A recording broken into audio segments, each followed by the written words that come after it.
And that, friends, is a response. Welcome to the Knicks Film School Postgame Show, presented by BetUS as we celebrate. Yes, it is November. It is still before Thanksgiving. It is still very early in the NBA calendar, but given how this Knicks season has started out, and more than that, just given the trials and tribulations that this franchise has had for a very long time now, and how patient this fan base has been waiting for a team that they could really get behind and that they could really believe has the capability to win it all, that was special. That was an answer in the loudest possible sense after a game which had a lot of people starting to get a little nervous. Final score, not that it even matters, 145 to 118. There are so many directions that we could go to start this one, and I want to go at all of them at once because this game had everything you could possibly want if you were a Knicks fan. It had, obviously, OG Anunoby getting a career high. We're going to talk a lot about him. It had the Knicks tying their franchise record. This franchise has been around since the inception of the National Basketball Association. They've been around since before it was the NBA, since it was the Basketball Association of America. They've been around since before they recorded assists as a consistent stat.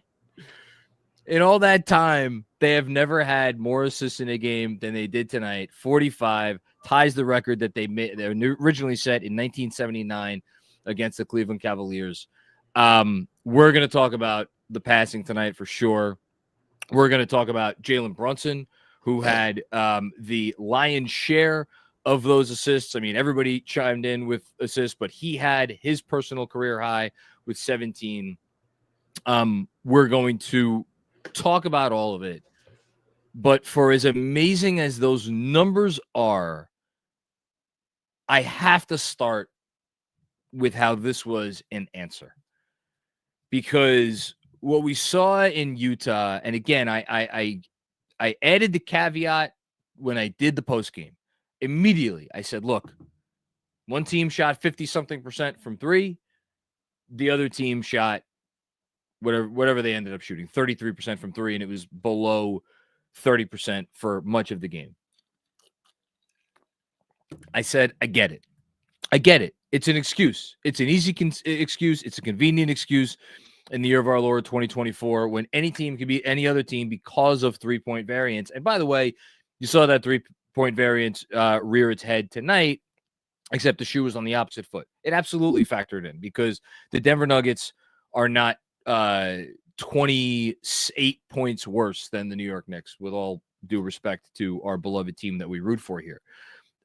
Three-point variance is gonna show itself up a lot, and it showed itself up in Utah. But that Utah game was about more than that, and anybody who watched the game knew it.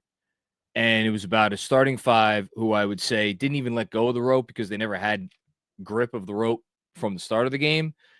And what really crystallized it for me, and I'm not saying that this starting five has figured it all out. Benji Ritholtz says, no grand proclamations in the first 20 games, good or bad, right? Well, maybe a few grand proclamations about this offense because I think we've gotten enough of a sample size. We'll get back to that. Not saying the starting five has figured it all out defensively. They're still going to have issues. And I actually think, funny enough, Denver, for as much of a house of horrors as this has been or as that place was for the Knicks, and just the playing Denver in general, didn't matter where it was just such an awful matchup for them for the entire Nikola Jokic era. Now it's like oddly not a good matchup because I don't think Denver's a good matchup for any defense, but because they don't really want to take threes, and how do you beat the Knicks? You fire away from three. And because Towns, he gets up for these games against Jokic. But speaking of Benji, he tweeted it out tonight. Like, you could see he had a little extra pep in his step defensively.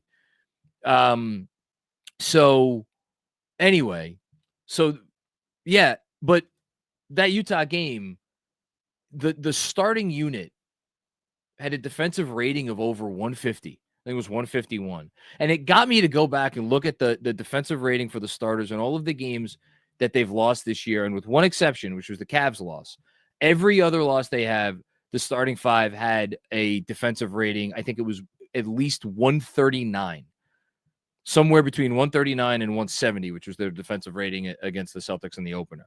So this starting unit has not only been overall bad defensively coming into tonight, but they have been bad to a degree that is almost unfathomable. Again, the worst defense in the league doesn't give up 120 points per 100 possessions. And this starting five coming into tonight in 6 of their 7 losses had given up 139 or more per 100 possessions. So for them to come in and set the tone early on defense, I thought, for everything that we are going to be excited about and celebrate and yell and scream and jump up and down about from this game, the defense out of the gate is the thing that is going to have me most excited as far as things that I will take away and store in the back of my mind is like, okay, that's something I could latch onto as a hashtag meaningful thing moving forward. Because at the end of the day, whether they get 45 assists or not, or whether OG Anunoby goes for 40 or not, or Brunson goes for 17 assists or not, or Towns goes for 30 or not, they're going to score enough. This team is going to score. This team is the roster they've assembled is absurd. They're going to score enough points. It is about whether they could stop teams enough. And tonight they came in to a team that after a rough start to the season had really started to put together.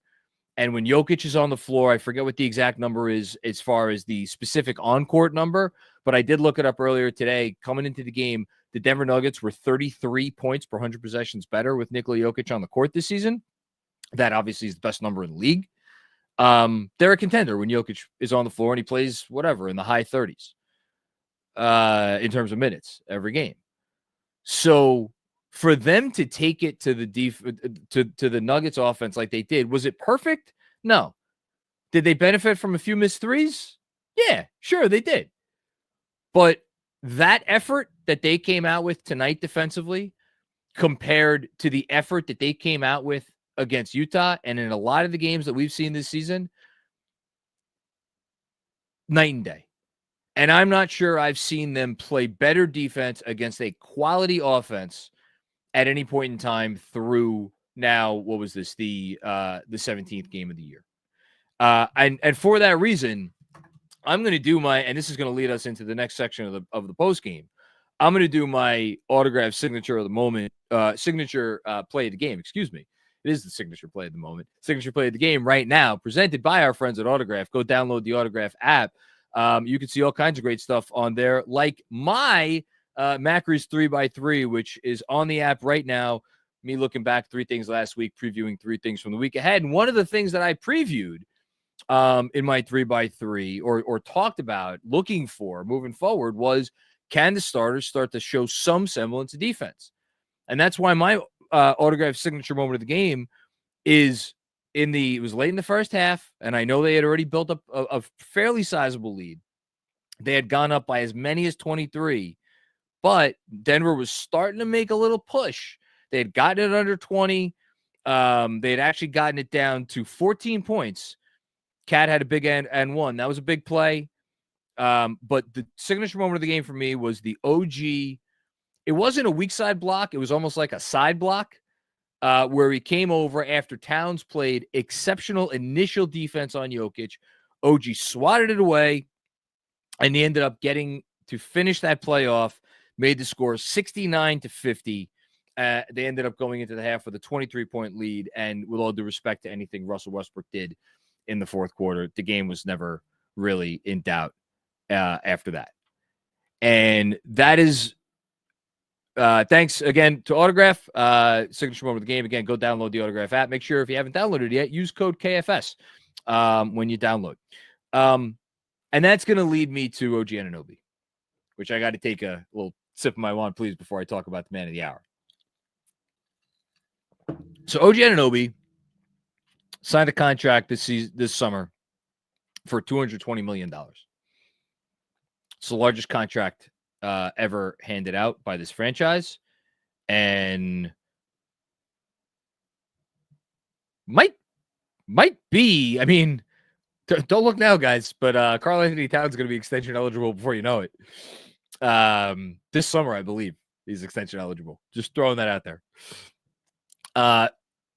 I think the OG extension is or new contract is going to wind up being the biggest contract in the franchise is given out for a little while. I don't know if they're going to exceed that. Probably, maybe not until Brunson signs his next deal after the extension he just signed.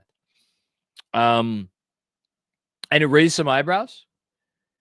It raised some eyebrows because he's a guy who hasn't been able to stay healthy throughout his career. And granted, we're talking about he's been healthy so far this season.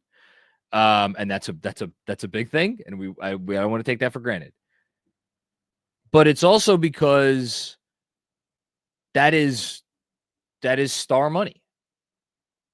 You know, $220 million. That is it superstar money? Is it star money? I mean, we're splitting hairs here. It's star money. And OG Anunoby's guy never made an all-star team. And I think the prevailing thought was, especially after they made the Mikal Bridges trade, and at the time Randall was here, you figure, well, the guy's fourth on the depth chart. He's probably never going to be an all-star. And then that only kind of, I think, solidified in my mind after they made the Towns trade. And I don't think that was a crazy assessment at the time for anybody who may have said it, because it's a guy, you know, what is he going to average? 14, 15, maybe points a game. Even if he is the best wing defender or one of the two or three best wing defenders in the sport, he doesn't really generate offense in the way that all-stars tend to generate offense. So you figure, what's the path? Well, tonight you saw the path. And I don't know if I had to redo my all-star East All-Stars. I did them on Friday with Andrew Claudio, and I mentioned this during the halftime Zoom. Shout out to all my Substack subscribers that I had him 13th. He was my last man out. I had Derek White one little smidgen over him, and then I think I had RJ actually as my 14th guy. I think I might have to redo that list now, because when you factor in that I mean, we'll get to the Mikal conversation later. I'm holding off on that. Although it was nice to see him hit that last three, let me tell you. Needed that like water in the desert. But, yeah, back to OG. He's the best defender on the team, and it's not close. Or he has been the best defender on the team, and it's not close. Where they would be without him defensively, I don't want to think about. But I got to tell you, and, yeah, I got to mention it here, given how Mikal Bridges has shot the ball, and given how their other quote-unquote like strong wing defender, and Hart has been good defensively, and Mikal's been better defensively. Like Mikal's defensively, I know he had a couple moments in the first quarter of this game that maybe weren't great, but defensively he's been better of late. Josh Hart's been fine defensively. So, but Josh Hart is not scaring anybody from three. And Mikal Bridges this season hasn't been able to hit a three from above the break at least, and now he's kind of struggling from everywhere.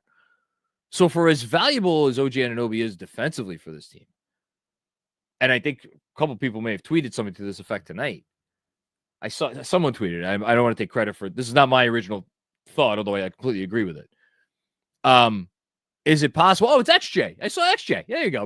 My own Knicks Film School brother in here. He's been more valuable offensively for not only the threat of his ability to make threes, which have been automatic, but his ability to put the ball on the floor. And we're not talking about, all right, he's a guy, like if you run him off the line, he could take a couple dribbles and like he has one move. No. This guy, if he puts the ball on the floor inside the arc, I'm not saying, he turns into, LeBron James in there, but like he could do some different things and he could get points in a lot of ways. Is he the best playmaker once you run him off the line? No, but like OG's always good to make the right pass. He's always good to make the next play. He's always good to keep the ball moving. But his ability to score inside the arc, again, is that offensive creation in the way that we typically use that phrase in the NBA today? No, not really. But it certainly generates offense when you know you have that guy who's capable of doing that stuff. And when you place him on the floor with a Jalen Brunson and a Karl Anthony Towns, how in God's name are you supposed to stop this offense? And I don't think any defense has quite figured out the answer. Yeah, you switch. Okay. Well, the three teams that did that aptly, Houston, Cleveland, and Boston to start the year, those were all early on in the year. I would go so far as to say that this offense has grown by leaps and bounds since then, and I would say that OG Anunoby is getting better and better since then. Is it possible that he's now coming into the prime of his career and we haven't seen his offensive ceiling until now? I don't think that that's nuts at all. And I'm not just saying that because he got 40 tonight. It was an incredible display of his offensive prowess. I'm saying that because of the whole season sample size. So, incredible night for OG Anunoby. And I'm really happy because I think this will put him on the map in a more significant way in terms of garnering all-star consideration outside of our bubble here. And I'm very, and it's going to be a tough one because immediately the conversation is going to turn to, do the Knicks really deserve 3 All-Stars? And that's going to bring me to the next part of the conversation, which, and again, did he have as loud of a game as Jalen Brunson? I know he scored 30 points. I'm talking about Karl Anthony Towns, of course. 30 points, 15 rebounds. Jalen Brunson, 23 points, 17 assists. Brunson, 14 shots. Towns, my God. Okay, here you go. Want to know the Karl Anthony Towns in a nutshell? I'm like, yeah, wasn't that loud of an offensive performance. The man had 30 points on 15 shots, and already I'm sitting here brushing it off like, yeah, but that's whatever. It's Towns, of course. Like, what's the big deal? When you could talk about your best 2 players like that, as I am now talking about Karl Anthony Towns, Jalen Brunson, you're probably a pretty good basketball team when you just come to expect that stuff. And like Towns, like, talk about brushing off the Utah performance. My God. Did he ever do that in a significant way? But I'm grouping him with Brunson, even though, again, in my estimation, Brunson had the louder performance for a couple reasons. One, 17 assists is a career high by 2 for him. And it's hard to go out there and get 17 assists for anybody. And his passing prowess this year, and I can't wait until the stats update, which I'm going to have ready. I'll keep hitting that refresh button because I'm pretty sure this will take him over 8 assists per game for the season. He came into tonight, Jalen Brunson did, averaging 7.4 assists per game. So actually, I don't know if it's going to take him over. It might still be a little bit short, maybe 7.8, 7.9. We'll see. But his growth, and it's so funny because we talked about early on over the first 5, 6, 7, 8 games, man, Brunson not looking like Brunson. You can't figure out the balance between finding his shot and getting his teammates involved. Well, sure shit feels like he's finding the balance now. And the fact that it is manifesting itself in even more of the passing, and yet his efficiency is, I know he was off in Utah, but his efficiency as the season has progressed along has gotten better and better and better. Incredible stuff for him. I thought he set the tone early on with some really, really, really good shot making. It gets lost in the shuffle because OG did what he did and the Knicks did what they did as a team. But when it was 34-22, back when this was still very much a game, they made it 34. A JB3 made it 34-22. It gave him the double-digit lead, their first double-digit lead of the game. He was 5 of 7 at that point for 12 points. They had 34 points at the time. The Knicks from that point forward scored 111 more points, and Jalen Brunson only scored 11 points more. And I think that was purposeful on his behalf. That's a leader. That's a point guard. That's the guy you want running your show. Incredible 5-star, no notes, A+ game for Jalen Brunson, even though he only scored 23 points. Talked about Towns already. He deserves to be grouped in there just because, again, the impact when it's going good, it's going great for this offense. And those were your big three tonight, but everyone deserves a shout out. Josh Hart got in on the scoring, gave them a total of 7 guys with to go in double figures. 12 points, 6 rebounds, 5 assists. Just, it's been a great Josh Hart season. Perfect from the field, by the way, 5 for 5 from the field.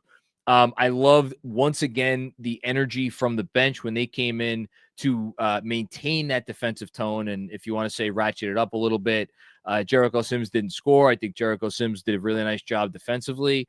Campaign did what Campaign does, hit a few threes, got in people's faces, is a general, pun intended, pain in the ass.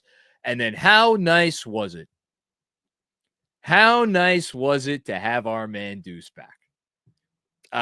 Probably should have mentioned that closer to the top, but I'll save the best for last because Deuce McBride is such a pivotal part of this team, and they have survived his absence. And I think everybody was reminded very quickly tonight how important he is on both ends of the floor. Gives them another guy who's kind of a pit bull on the defensive end and just is active and energy and all of that sort of thing. And then on the offensive end, his shot making just like picked up right where I left off. I thought his 2 threes in the early third quarter when Denver was kind of maybe sort of kind of thinking about making one final push, he hit a 3 that gave them their highest lead of the game, 89-72 or 62. And then he hit another 3 to push the lead back to 25 after Denver made what constituted for them as a run in this game. They had a little 5-0 run. Deuce hit a 3, got it back to 25 points. I thought both of those were really big. There were so many big plays in this game. Every time Denver even thought about making a push, somebody came up with a big bucket. JB, again, picks his spots. Straightaway 3 to push it back to 95-69 after it was down to 23. And again, 23 points in this league is not a lot. Sims had a big block shortly after that. And then you had the massive run by OG Anunoby. It was just a banner effort. I said I was going to talk about Mikal Bridges before I get to the super chats. I'll do it now. Look, the fact that, and I'm also going to be hitting the refresh button on the team's advanced stats page because I'm going to wait and see, do the Knicks have the number 1 offense in the league after tonight? I suspect they will be just short of Cleveland. As of right now, they are tied with the Boston Celtics for number 2 at 120.9. The fact that they have the offensive rating that they do, and Bridges has been so underwhelming from deep, and like it got a little scary there for a minute tonight. But you know what? Night is darkest before the dawn. I was having a conversation with someone on text who will not be named right now. And I was like, when Mikal Bridges gets back to normal, and this person was like, no, if. I'm like, no, when. This guy's been in the league 7 years. Maybe you want to give his first couple years were a little iffy. For the last 5 years, this guy has been an elite, not a good, not a great, an elite NBA role player in every facet. I know he tinkered with his shot. We could talk about why he tinkered with his shot, maybe in his head a little bit, trying to live up to the trade. Whatever it is, he'll figure it out. It's been 17 games. He's going to be fine. It may be ugly for another little while. For however long it is, he deserves the benefit of the doubt because he has earned it, because he has been that solid of a player for that long. So, and it was, again, great to see him hit that 3 towards the end there. But again, just going back to Deuce for half a second, it was interesting when Denver was trying to make a push towards the end of that first half. Not only did Hart come back in with 3 fouls, Deuce McBride closed the half after being out for as long as he's been over Mikal Bridges. Thought that was notable. So Tibbs clearly, he's playing Mikal a ton of minutes, but you could tell when push comes to shove right now, and we saw this obviously at the end of the Utah game, maybe the trust factor is not there. He'll get there. I'm not worried. Man, I've been talking for a while. I feel like I could talk for another long while, but I'm sure I forgot a couple things because, again, this game was just absurd. But I want to throw it to the super chats because I'm sure people are going to be excited and going to want to, yell and scream about a great win, as they should. So we got Kev on the ones and twos, starting us off with Busy. Busy, this was sent in the middle of the game. Great first half, except one thing. Yes. We know what the one thing is. He'll get there. Thank you, Busy. Busy with another one. Didn't we trade RJ Barrett? Man, is McCall's 3-ball going the wrong way? Thank God we don't have Randall on this team anymore. He'd be getting waved off. Yeah, he's been feeling a little bit like RJ between the inconsistent defense and the inconsistent 3-point shot. And sure enough, RJ Barrett is doing his best. I mean, he's been better than McCall ever was in Toronto. McCall never created and play made like RJ is making. Or at least as he has been so far this season for the Raptors. So kudos to him. But the Knicks didn't get Mikal Bridges to be the best version of RJ Barrett. The Knicks got Mikal Bridges to be the best version of Mikal Bridges. And we haven't seen that guy on either end of the floor so far this year. It is annoying. It'll come. And when it comes, it's all going to make sense. But until then, it's going to be a little frustrating. Thank you, Busy. Busy with another one. Busy's on a roll here. And I don't even think we've gotten to the end of the game with these chats. Very few I heard has had this take, but I'll float it out there. This team is better when JB is a game manager, floor general. Cat and a wing gets going with JB taking over when no one else has it. Not a crazy take. I actually think it's. We've. I don't want to pat myself on the back, but I feel like we've talked about it a little bit here and there. Specifically maybe in the context of running the offense more through Towns. I just think, this team has been, I'm not sure. I never want to be like, I'm not sure most fans understand because that sounds like I'm like not giving fans enough credit, but let me say this. I want to make sure that everybody watching this post game right now understands how absurd the playmaking jump. And I'm tying this in directly with your point because it's not that like Towns is, or excuse me, it's not that Jalen Brunson has like suddenly turned into Steve Nash or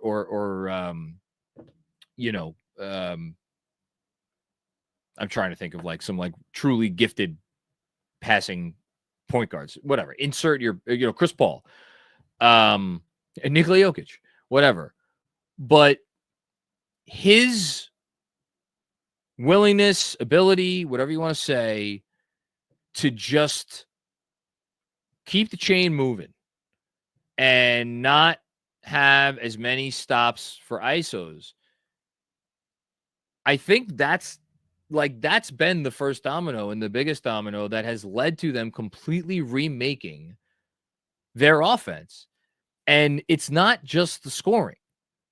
Because you could score in a lot of different ways and you could put up a lot of points on ISOs. And the Knicks did put up a lot of points on ISOs with a hefty helping hand from offensive rebounds for the last few years. But it was mostly through isolation basketball, which is why in terms of assist rate, under Tom Thibodeau, this team has never been higher than, I think one season they were like 24th, 25th or something. And right now, coming into this game, the Knicks had an assist rate that ranked, hold on one sec. Of course, my computer is freezing up right now. The Knicks had an assist rate that ranked 17th coming into this game. That'll go into the top 15. Now, that doesn't sound spectacular, but when you compare it to where this team is coming from, and what I mean when I say that is last season, they had 30 assists, and I've said this a few times. They had 30 assists in a game 10 times out of 82 games. So 10 times out of 82 games last season, they had 30 assists in a game. The year before that, in 82 games, they had 30 assists 8 times. And again, these were two excellent teams. These were two phenomenal offensive teams. 8 out of 82 with 30 or more assists.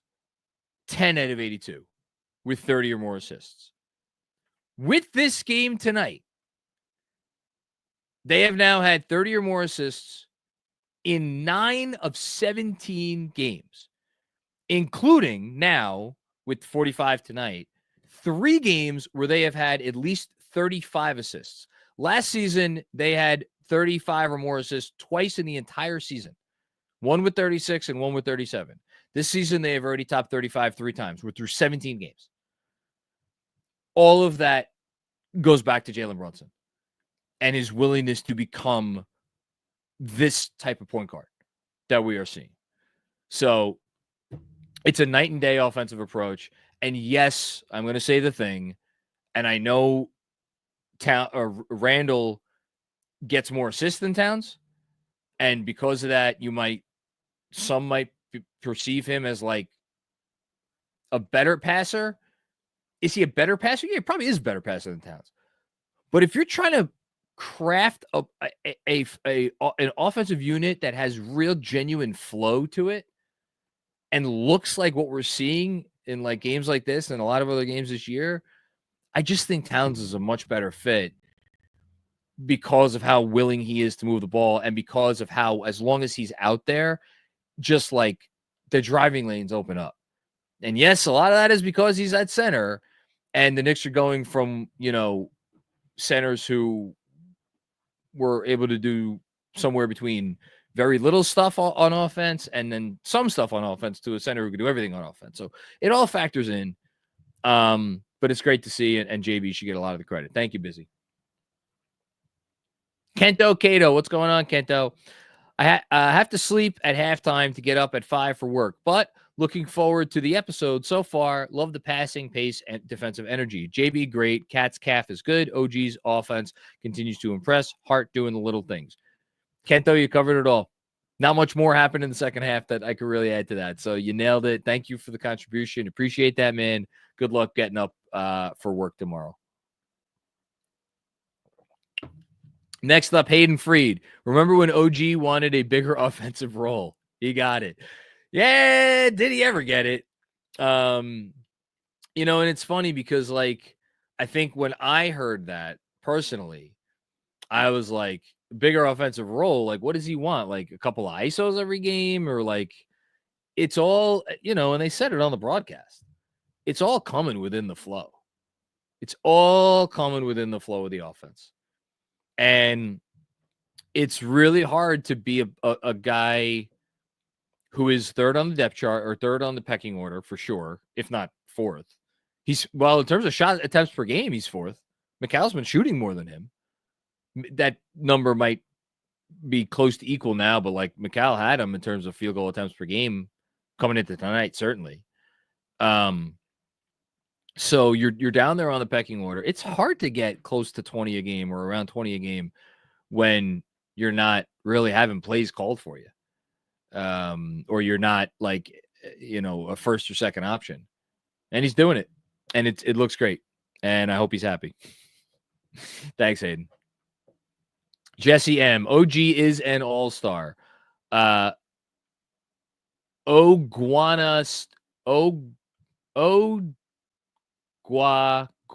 Stan. OG.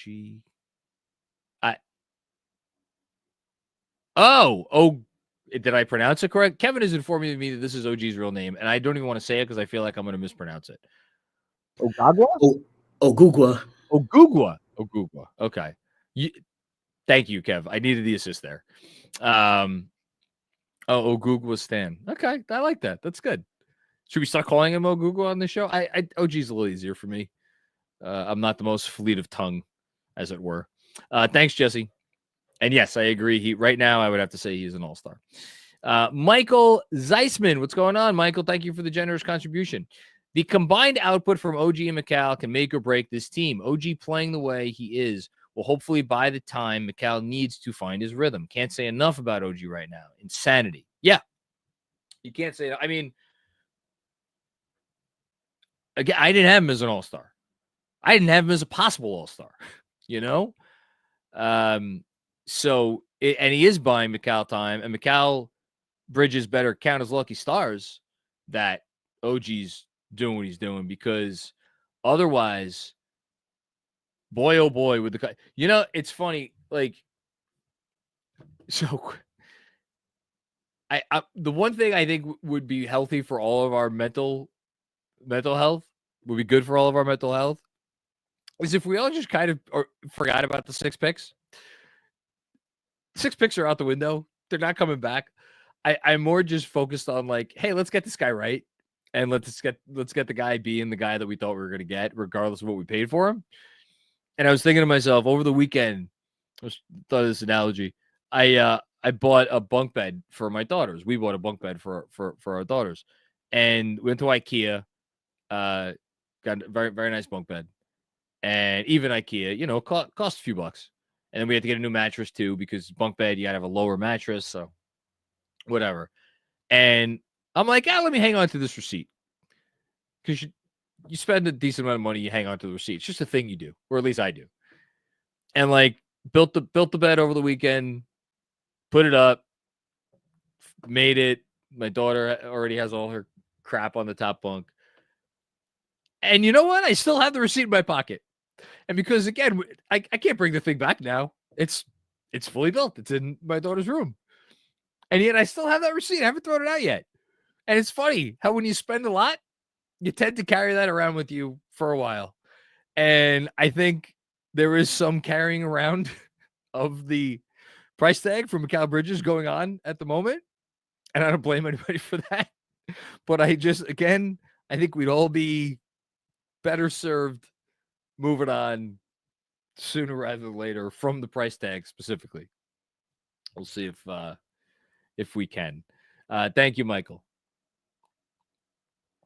Busy, man. You're on fire tonight. Thank you. I appreciate this, man. Looking forward to seeing you on the town hall tomorrow. Remember all the previous years of me wanting an aesthetically pleasing offense that moved the ball? Remember how you would all defend what we had?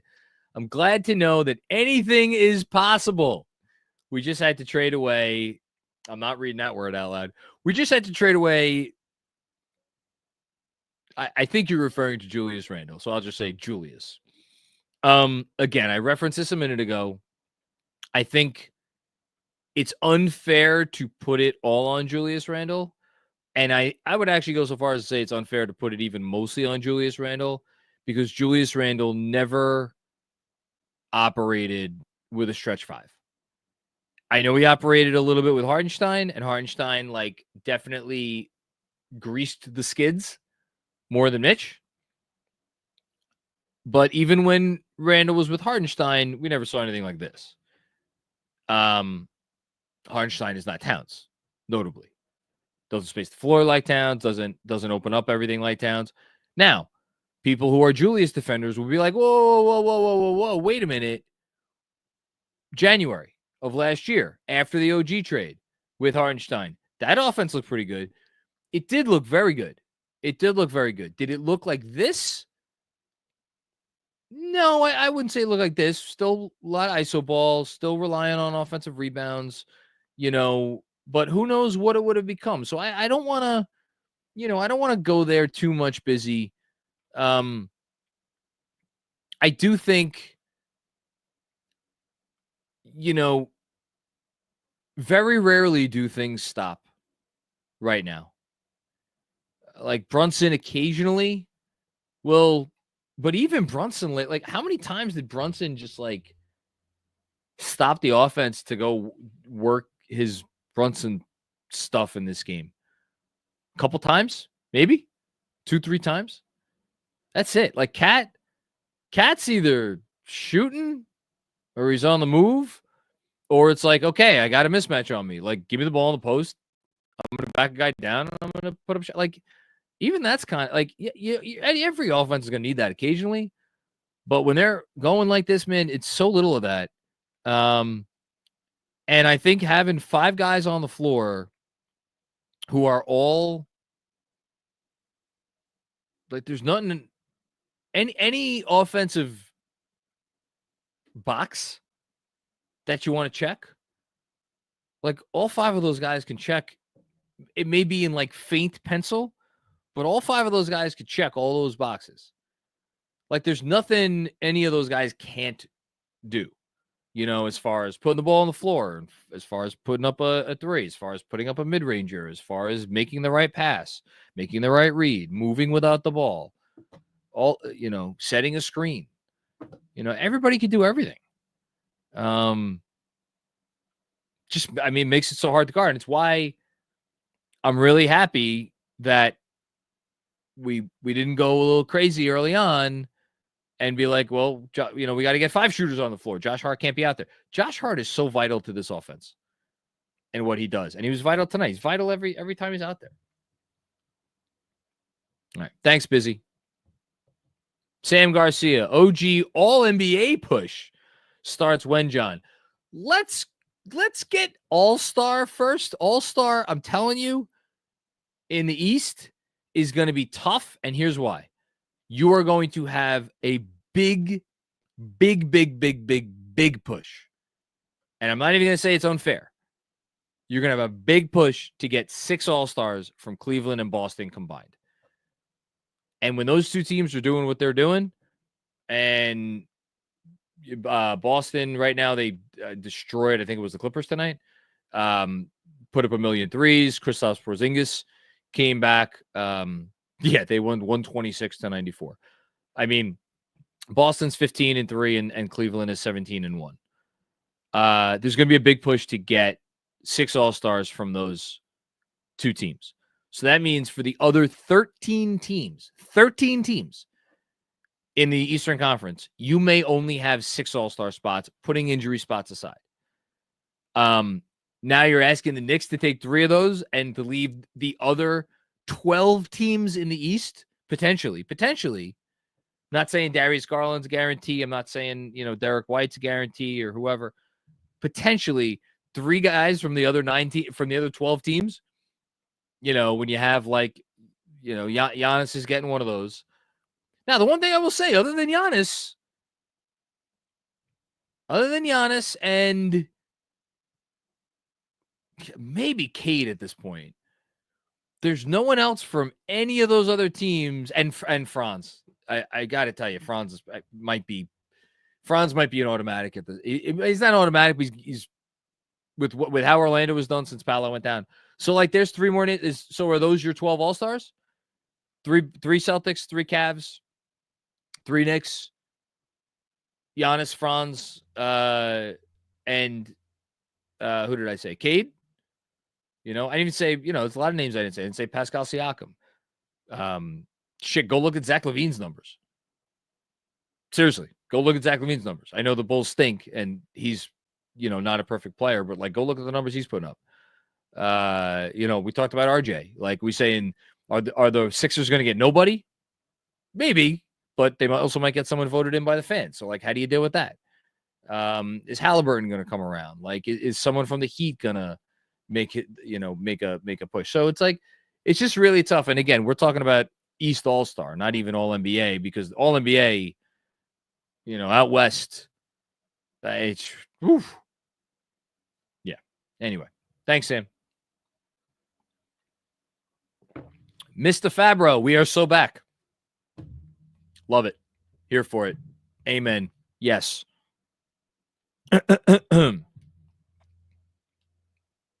Q left blank. What's going on, Q left blank? When did OG become Kawhi? He's not our best guy, but definitely our most important guy. Also, is it time for Mikal to see a sports psychologist? Hashtag #1 offense. I'm not there yet. I am going to trust Mikal to figure his stuff out. Maybe that's a little silly. But I am going to continue to trust him. Sorry, catching up on anything from the old Twitter. I have a feeling this quote is going to be from Mike Malone. Yeah. So someone was asked if you flush that one down the toilet, and he's saying, no, fuck that. You don't flush when you get embarrassed. You don't flush when you didn't play hard with effort, with physicality. Yeah, Mike, I feel bad for Mike Malone after that one. And Precious Achua with a very funny post about OG Anunoby. So lots of good stuff. Anyway, Q left blank. Oh, wait, no, go back. I said it. When did he become when did he become Kawhi? Jalen Brunson's the most important player on the Knicks. I think OG could, oh, man.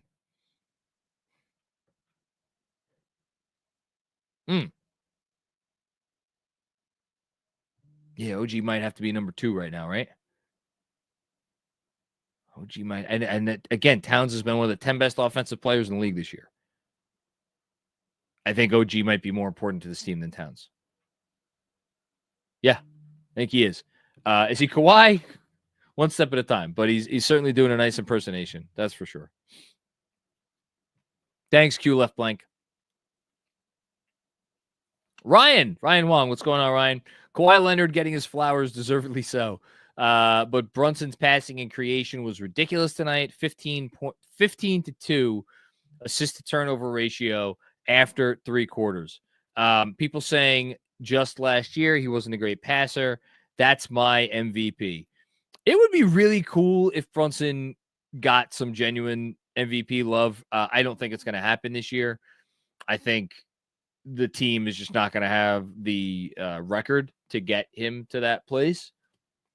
But, keeps going on this at this rate. I mean, like, he is here. The stats probably updated at this point, so I'll check it out. So Brunson is up to, oh my goodness, so close. Brunson is at 7.9 assists per game. 7.9 assists per game. And he's at 24.9 points per game. So he is just on the precipice of 25 and 8. The players in the league currently averaging 25 points and 8 assists is 1. It's Nikola Jokic. That's the whole list. So you have Nikola Jokic. Nikola Jokic is averaging 30, 13, and 11.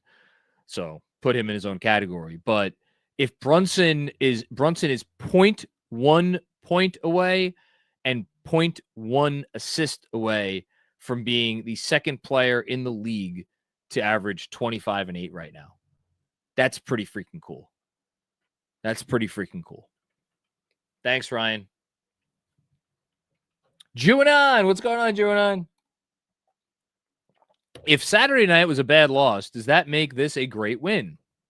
If there's a lesson to be had from the 2 games, it's that we're 18 games into a new team playing together. We're good. # fire Tibbs. 17 games. You gave them 1 extra game. Yeah, they're good. And I think all the evidence you need, and I know we got a ton of super chats. I'm going to start speeding up a little bit. The offensive rating update is here. Oh,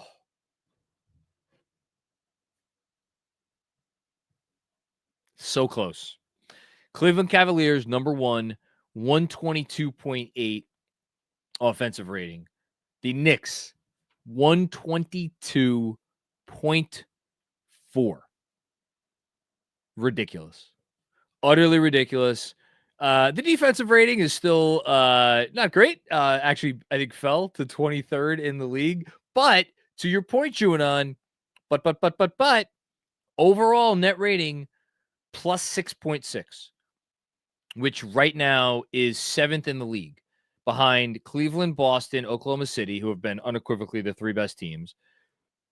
You want to throw Golden State in there. They're 5th at plus 8.7. Houston's plus 8.8. They've been very good.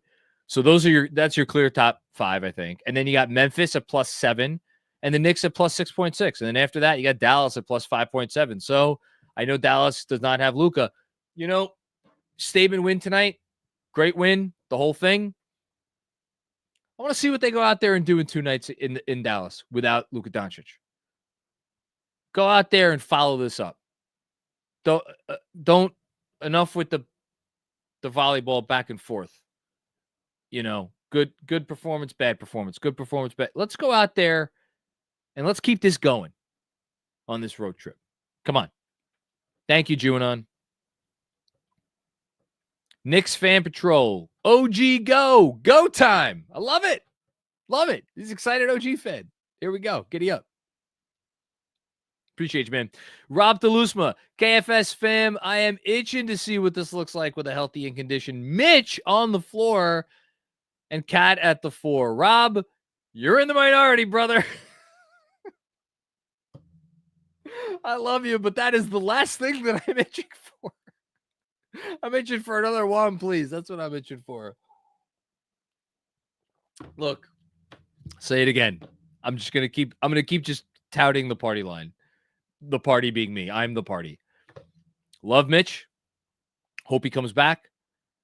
Want him to get healthy. Want to see him after he's been fully conditioned so he could be something resembling the Mitchell Robinson that we know and love. I think he will play a vital role on this team. I think he could play a role with Towns at times. The path forward is what we just saw. Best offense in the world, good enough defense. That's the path. Okay? You start introducing, that whole thing I said before about 5 players who can do everything on offense. Introduce Mr. Robinson into that, muck up the spacing. All of a sudden, you got someone who can't do anything on offense other than get offensive rebounds. Changes the equation. Thank you, Rob. Appreciate you. Dan Hidalgo. The give a fuck on defense adjustment. I love that you said that. Magic formula. Great to see some fight. The energy on defense and the hustle should be standard moving forward. It was there. It was there from the opening tip. Is there a world where if they go out there and they give a fuck, to use your term, so anybody mad that I'm cursing, I'm just reading and then quoting the super chat. Like, is there any world where that's not good enough? Talk about OG Anunoby, Mikal Bridges, Josh Hart, Deuce McBride, whoever their backup center is, doesn't even matter. Campaign, Jalen Brunson taking charges and stuff. You give me that version of Cat that we saw tonight, who when he sees that dude on the other side of the floor is like, F this. I'm different than him. Do I think it? Oh my God. How did I wait until now to say this? Was it an accident in the fourth quarter, midway through the fourth quarter, getting towards the later end of the game, that when Campaign tossed it inbounds to Cat, that Cat volleyball the basketball into the net in Denver against Nikola Jokic? You think that was an accident? Fuck no. That was a statement. Anything you could do, I could do better. Now, is Karl-Anthony Towns better than Nikola Jokic? Obviously, he's not. But in his mind, he may think he is. And he sure as hell played like he was trying to prove that point tonight. Go out there and pretend you're going up against Nikola Jokic every time you step foot out on the court, Cat. Or at the very least, make sure you do it more often than not when the playoffs come around. Because if you go out there and your give a shit factor is what it was tonight, Mike Breen said on the broadcast there was a steal early in the third quarter. He's like, oh, I think that was Mikal Bridges with the steal. No, it wasn't. It was Cat.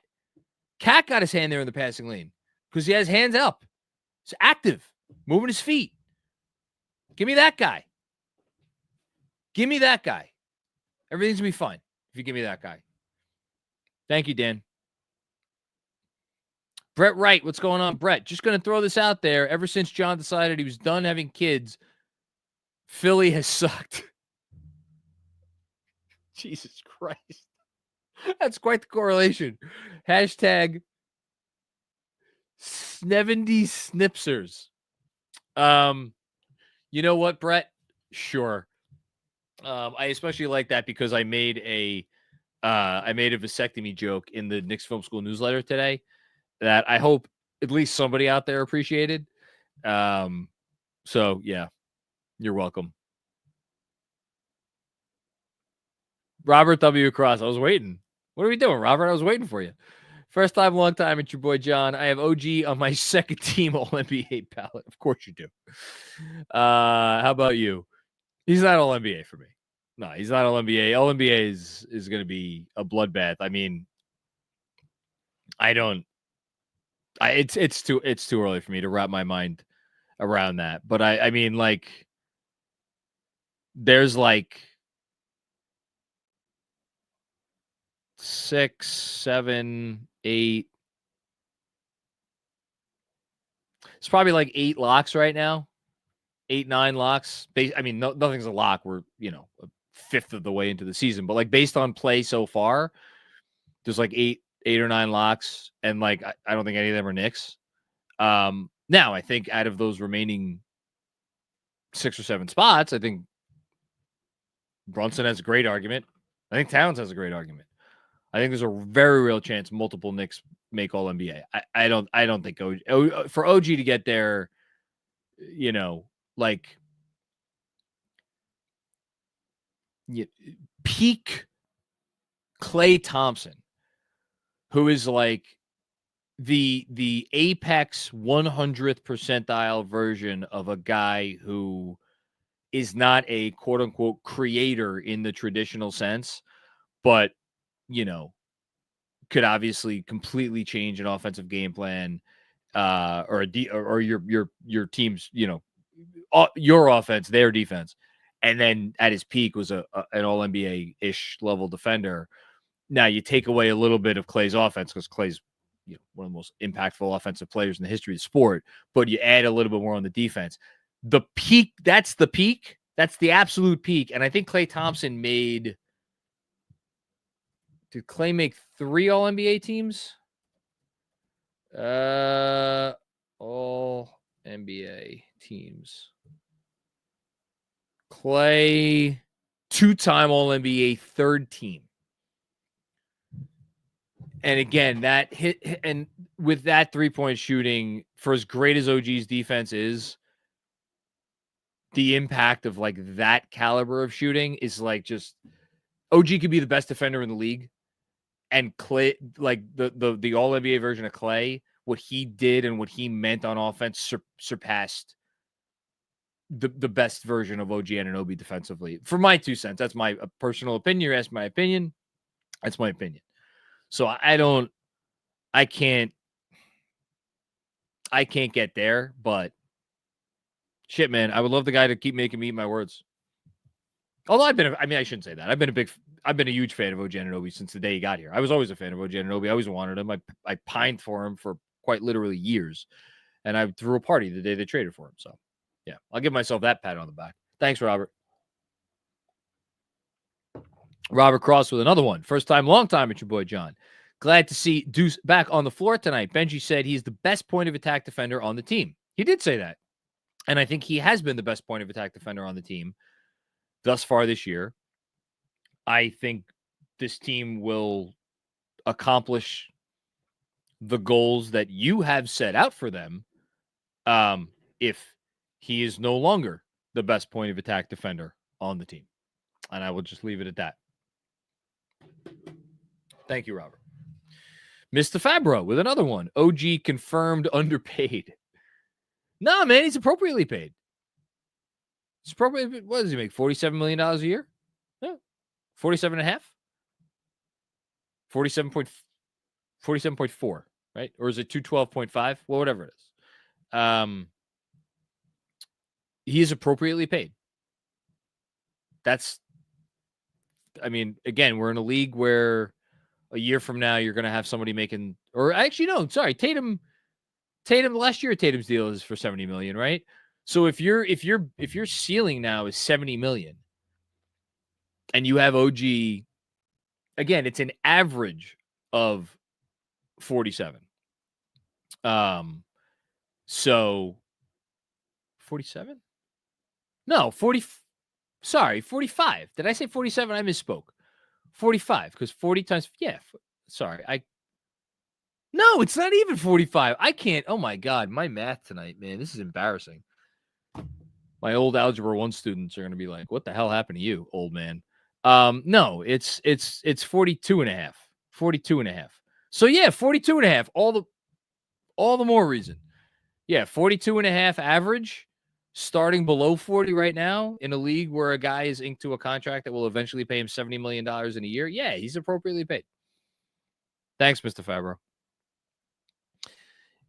Robert W. Cross with another one. First time, long time. It's your boy John. I had Penne Rigate. Do you mean, I don't know, what Penne Rigate al dente? Nice Sunday gravy. Then chicken cutlet with a fresh slice of provolone melted. Well, that sounds delicious. We don't do a lot of pasta in the Macri household. We do chicken cutlets once a week, and tonight actually was chicken cutlet night. And we had one chicken cutlet left over that I have a feeling I may be heating up later. I don't have any provolone. I do have, I think I have, no, I think I used the last slice of Swiss the other day. That's unfortunate. So I don't know, but I could go for a little cutlet sandwich. I may have to do just a cutlet with just some hummus and probably a little hot sauce. Just, pretty basic, but yeah, you work with what you got. Thank you, Robert. OG team, say my name. Love this dude. I love that you love him, and I love that he's getting his flowers. He should get all the flowers. Again, but I wanted to start off the post game making it more than about just OG, because tonight was about more than just OG. All that said, I'm happy the dude's getting his flowers. He deserves every one of them. Oh my God, is that a real thing? Sorry, I have to turn on my cable television because the Nets are leading the Warriors late in the fourth quarter. How about that? How about this feisty Nets team? Maybe those Knicks wins against the Nets are going to come back to look like really good wins. Thanks, OG team. PKNY, great win. A big run is coming. PKNY, that's a very generous contribution for a very small comment. Thank you so much. Yeah, you know what I would love? It would be really, really, really, really nice. Like super nice, like really just wonderful would be if we could look back on the Utah game and we could look back on the Bulls game and we could say those were outliers and anomalies, where Bulls second night of a back-to-back came out slow-footed, blew the doors off the Bulls in the second half, should have won the game, stupid foul call, shot went in and out, lost the game, and then Utah shoots 55 or 56% from three, and the Knicks can't make anything when they've been shooting great from three all year. Wouldn't it be great if we could look back and be like, for real, the season actually turned around with that Philly game after that dispiriting Indiana loss? That would be lovely. I hope you're right. Thank you, PKNY. I really appreciate that once again. Yeah, let's do one more, Kev, and then we'll go to our friends at BetUS, which I will pull up the old transcript right now. Okay. Hush Sue, this was the signature win. Let's go Knicks. They have not had a signature win this season. They've had signature moments. The Towns game in Miami, that was a signature moment, for sure. The Bucks win, yeah, that wasn't a signature moment. It was a good win. It was a quality win. Brunson's three-pointer was a signature moment. But yeah, this is the first signature win. Okay. Let's take a quick moment to hear from our good friends at BetUS. If you are looking for a new book this basketball season, BetUS is the answer. Use the promo code YouTube150 to receive 150% bonus on your first deposit, as well as 125% bonus on your next two deposits up to $2,000. And why would you do that? Because BetUS has everything you're looking for. Fast and easy deposit and withdrawal process. 24/7 personalized service, 365 days a year. Best betting variety, live wagering, 10% back on your net losses twice a year. Personal account manager, everything you could possibly want, along with the fastest payouts in the industry. One more time, that code YouTube150 for the 150% bonus on your first deposit, plus 125% on your next two, up to $2,000. Reminder that gambling involves risks. Only gamble with funds you can afford to lose. All forms of betting carry financial risk, and it is down to the individual to make bets with or without the assistance of the information provided. I want to look something up really quick here. Because the Knicks were not favored tonight. They were 4-point underdogs. And I am not sure, but I think that's the first time the Knicks were dogs since opening night. And I'm just looking right now, confirming with our friends at BetUS. Yes, the Knicks have been favored in every game this season since opening night. Opening night, they were 6-point dogs. Tonight, the line I think actually may have gotten down to 2. I think it probably went down to 2 after it was confirmed that Towns and Deuce were playing. Still, only the second time they've been dogs all year. I imagine that they will be slight favorites on Wednesday night. Thank you, BetUS. Hazu. Ogugwa, my life is yours. To be honest, he's underpaid. It's the sentiment going around, Hush. It's the sentiment going around. Appreciate you as always. And thanks to everybody watching. I don't know how many people are watching tonight. But it's late. We are at 12:30 a.m. on the East Coast. So for all the people that come and support us here at Knicks Film School and what we do, just want to say thank you. And thank you for, making us your home for these things. Jessica Elsner, what's going on, Jessica? Booyakasha? Sure, as Ali G would say. Busy and I said at the get-go, it will take a while. That means good games and bad games. Give hashtag the great gelling time. You've been saying it from the get-go, Jess. I think you've been saying it louder than anybody. It does take time, and it is a process, and there's going to be ups and there's going to be downs, and the downs are not going to feel as warm and cuddly as you hope they would be. Rarely do downs feel like you feel that think they are going to feel. But they're 10-7, and in an Eastern Conference where you can afford to not be your best over the first 20 games.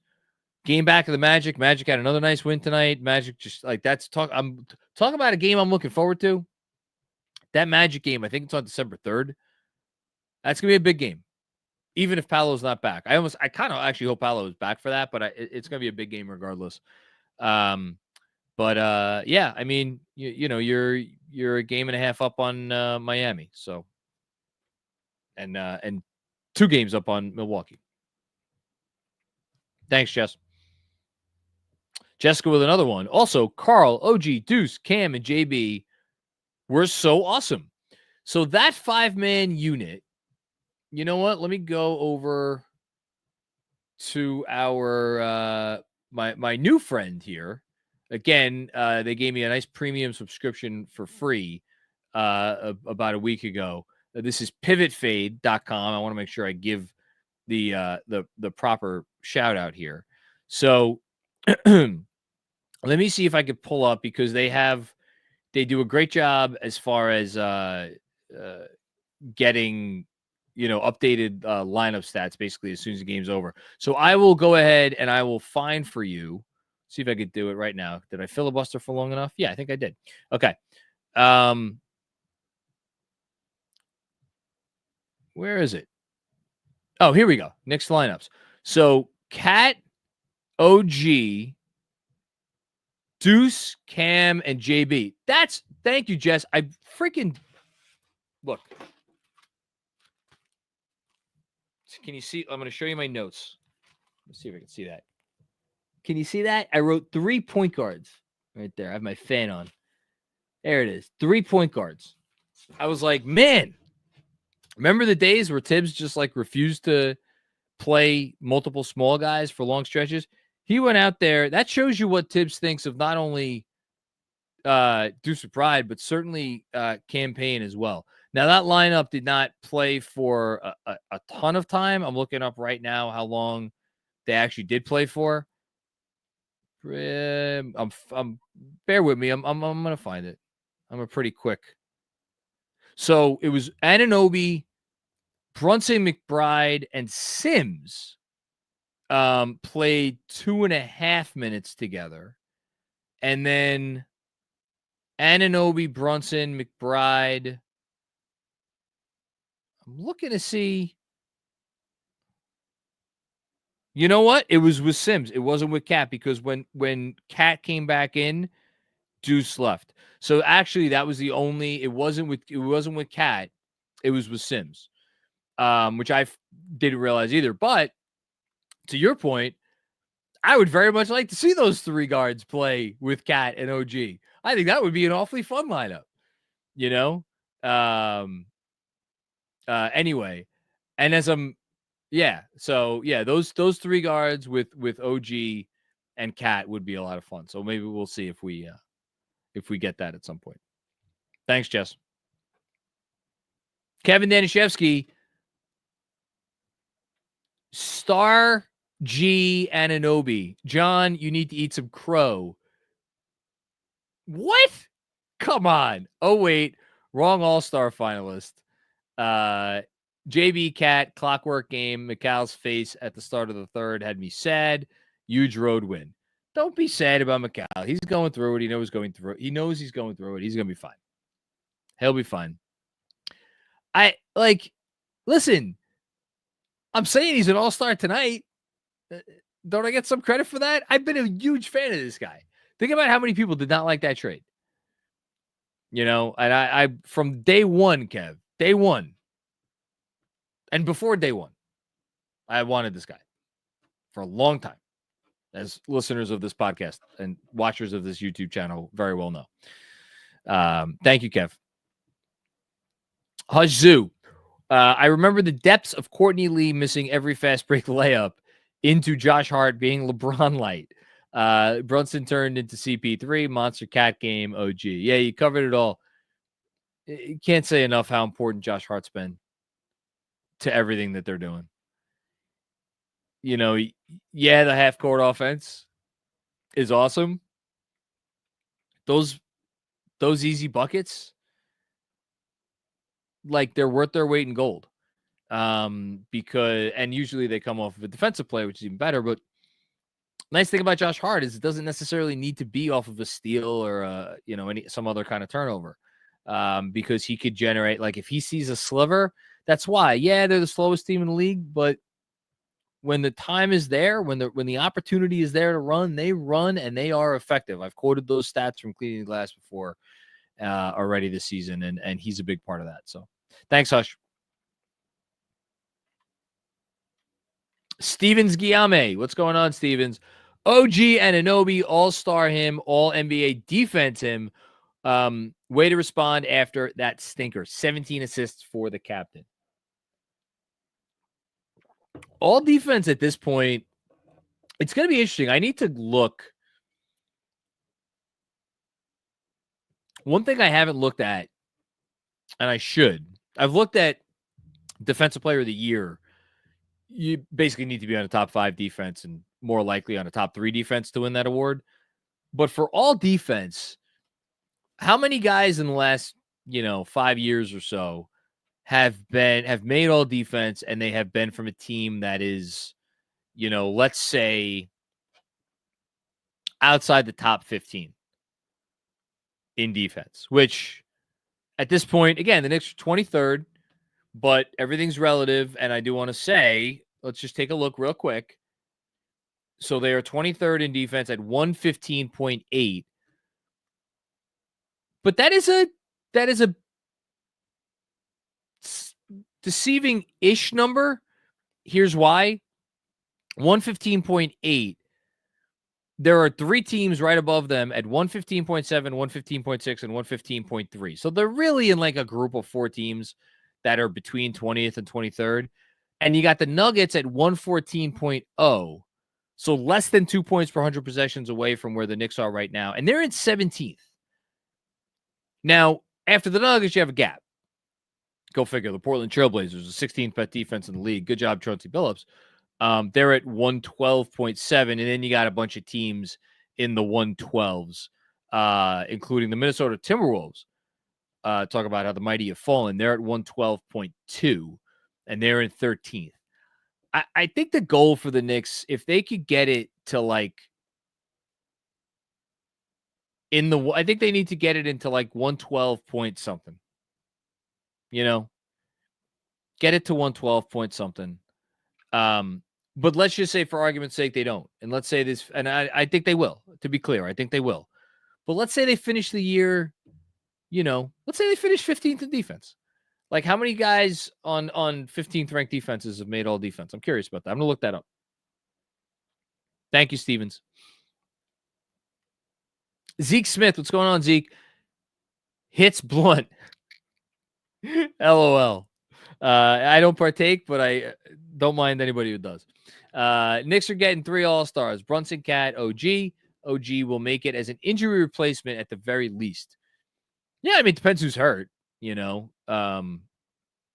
Watch Joel Embiid. I was going to say a curse word. Not going to do that. Watch that person. No, I was going to say watch him get voted in by the fans after playing 23 games. But I don't is he really going to get voted in by the fans? Kevin, if you have a second, because I don't know where the hell I would find this right now. If you have a sec, Kev, look up the All-Star voting for last year and see how I'm fairly certain Embiid got voted in. But he was also at that time, well, he was hurt for one, but he was also having an MVP type campaign. So maybe that's different. I don't know, man. Are people really going to vote Embiid in? So that's the one obvious one that would maybe sit. Although, again, knowing him, he'd probably play. But I don't know. You never know who's going to be injured at the All-Star game. Maybe it's going to be a bunch of guys. Maybe it's going to be no guys.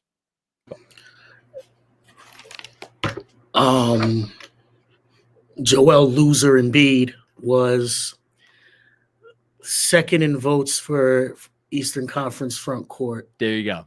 Behind Giannis. And before, hold on. Ahead of Tatum.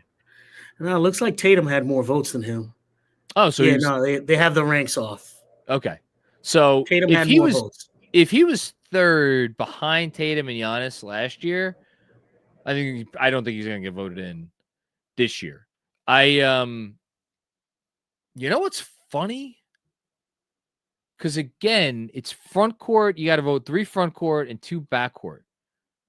Giannis is going to lead. Giannis might lead actually the entire league in votes for front court. It's entirely possible. I bet you.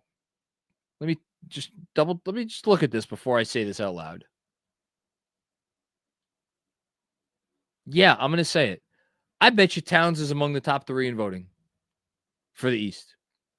I think he's going to be top 3 voting. I don't think Brunson will be, but I think Towns is going to be top 3 fan voting for the East. And I think that's because after Giannis and Tatum, whether you could argue that somebody deserves it more than him, I think he's going to be top 3 in voting.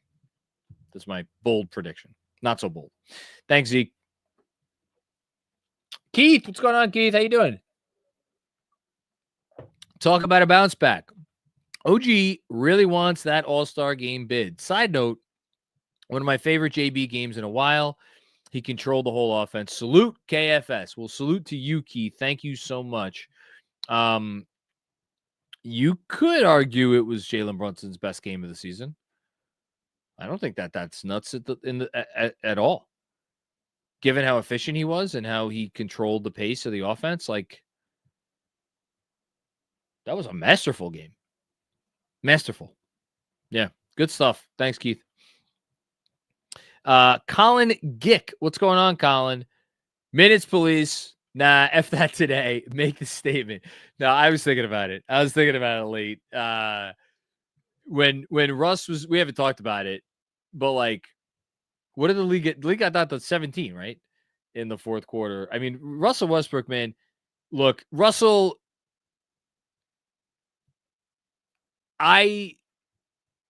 if Russell Westbrook was on my team, I would not be a happy camper because that was a game in the first half, and then Russ came in and the Knicks just used it to their complete advantage.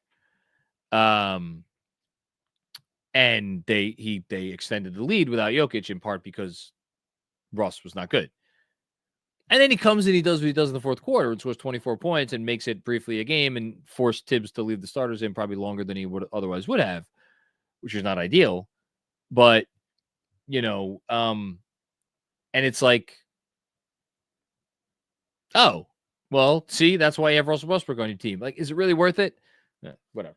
Neither here nor there. Just my little Russ rant. Thanks, Colin. John Leary, Brunson, Cat, OG are a big three. Just need McCall. Yeah, I mean, it would be great to get it to a big four. I mean, OG's shooting. I mean, I'll look right now at. By the way, I have to do it because I see his name up here after the game he had tonight. Shout out to Elfrid Payton, who had, I believe, did he have 15 assists tonight, or did he have 17 assists? I think he might have had 17 assists tonight. Whatever he had, signed off the street by New Orleans and immediately starts for them and is really good. So shout out to him. Once a Knick, always a Knick, of course. So OG is, first of all, he's up to 19.1 points per game, which would be a career high. I don't think he's ever averaged over 18 a game. So OG at 19 a game is pretty freaking good. He is averaging 52.4% from the field. The only Knick. No. So someone who just texted me this. Of course, Fred Katz is up watching. Fred, go do work, Fred. He had 21 assists tonight. That's insane. Elfrid Payton. 21? Jesus. I think you should write a story about Elfrid Payton and his 21 assists. That's my request to you, Fred. So OG 52.4% from the field. That's a hair under Towns and way below Josh Hart. Josh Hart is shooting 60% from the field this season. Talk about absurd numbers. That's pretty good. And OG is up to 42.2% from three. Towns is at 47.1. Campaign is at 43.9.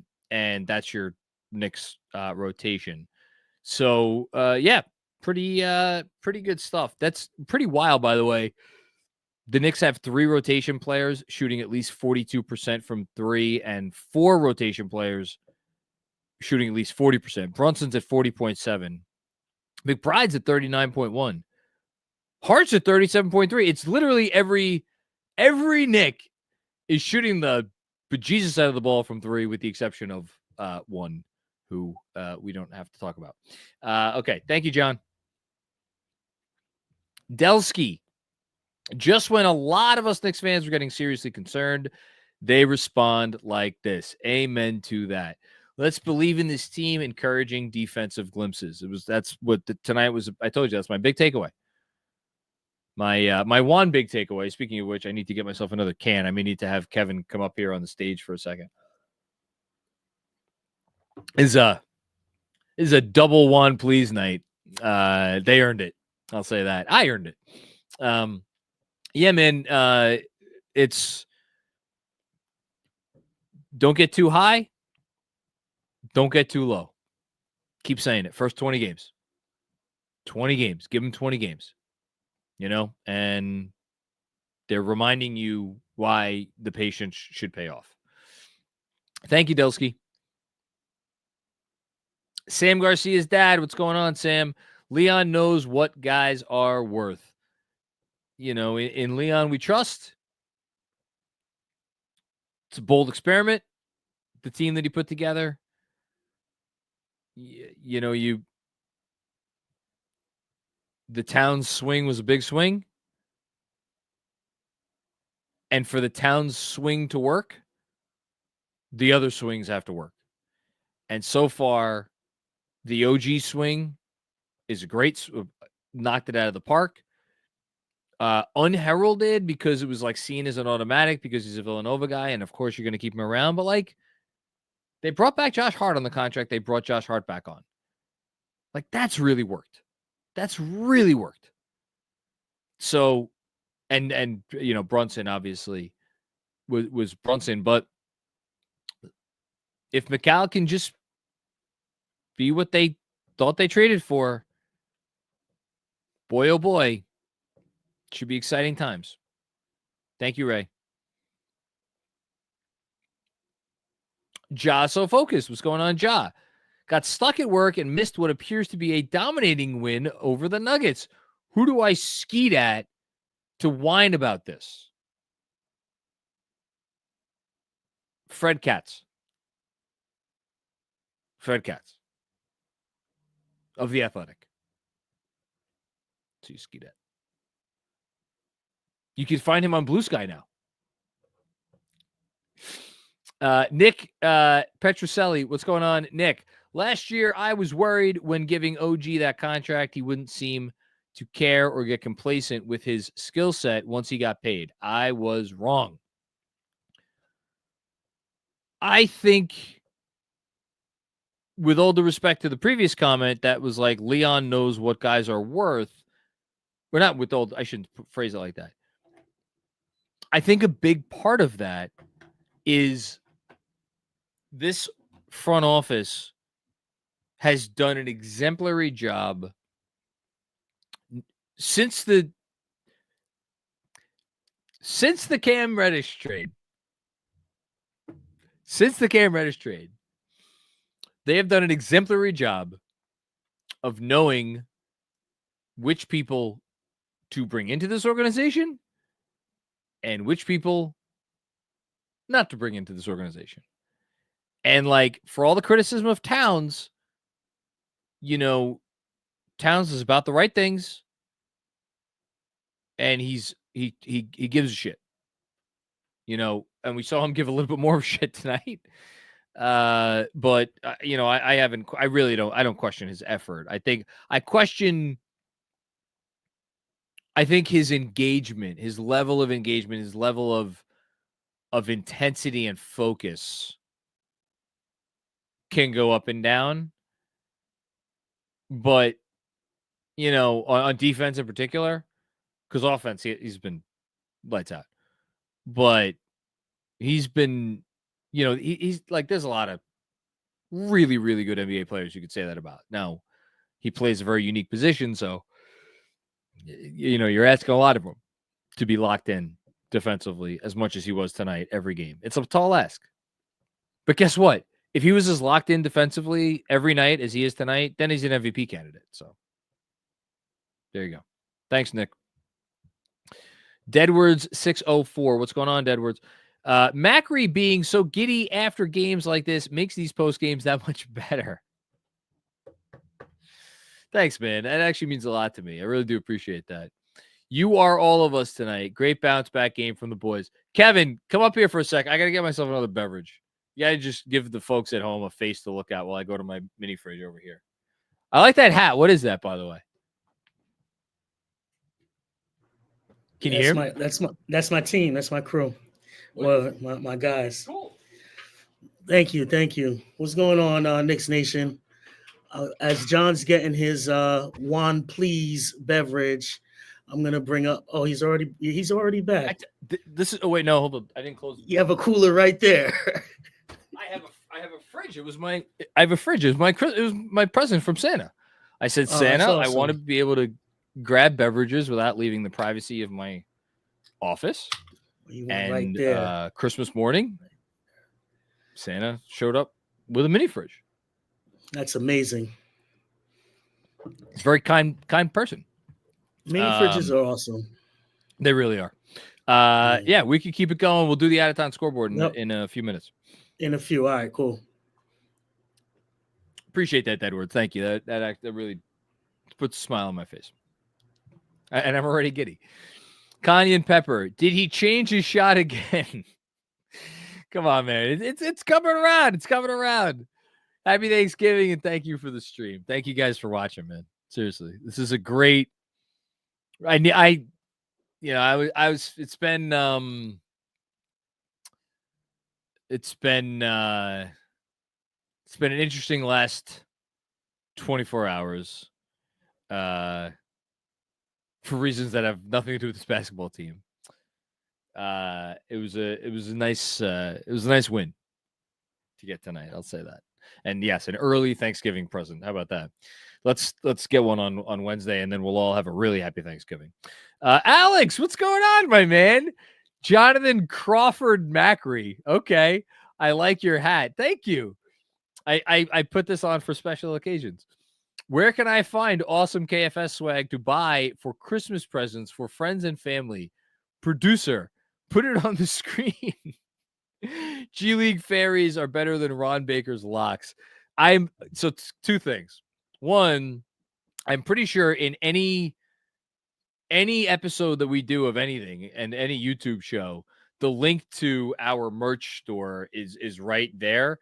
That said, I am literally Googling Knicks Film School merchandise. And if you go, where is it? Yeah, it's the fourth thing that comes up. It is Knick Film School, KNICKFILMSKOOL.com. You go there, Knick Film School, SKOOL.com, and you go and you can get, I'm looking at it right now. You get a bunch of t-shirts, you get this hat, get a beanie, lots of good stuff. And it's all comfortable and it's not that expensive too, which we did purposefully because we just want people to buy it and wear it.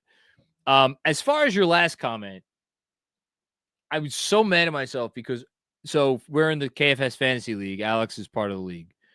And thankfully in ESPN Fantasy Basketball, you could set your lineup for the week on Monday. And it just does it for you for the rest of the week. It looks at who's starting and it puts them in. And I had a crazy day today. And at one point, I looked at the app on my phone and I said, oh, shit, I got to do two things. I got to do any pickups to make sure I have a full roster because I'm kind of rotating through a couple roster spots on my team right now. And I'm like, I got to put my starters for the week. And I got caught up with some nonsense and I didn't do it. And then I took a nap before the game and I woke up from the nap at 8:20. And the first thing I thought was literally as soon as I woke up from the nap, I said, oh shit, I didn't set my lineup. And I went, I looked at my phone and sure enough, I had 3 players on my bench who were playing tonight. And then I'm like, who am I playing? Please let me be playing someone who's already kind of like not maybe paying the closest attention to their team. And I see, and I'm playing Alex. And I'm like, God damn it. If I lose by whatever the amount of points were that I left on my bench tonight, I will never forgive myself. I will remember it all season. I will like lose sleep over this. So Alex, I wish you the best of luck. I just hope if you beat me this week, it's by more points than whatever I left on my bench tonight. That's all I could say. Thank you, man. Hush Zoo. We're really in Mikal Bridges away. I don't know who 25 is. I mean, defensively, it's coming around. I know, again, a couple of not great moments there in the first quarter, but I think defensively, it's coming around. He hit that last 3. You know, look, he's at 30%, right? He's at 30%. That's very bad. He's literally exactly at 30%, by the way.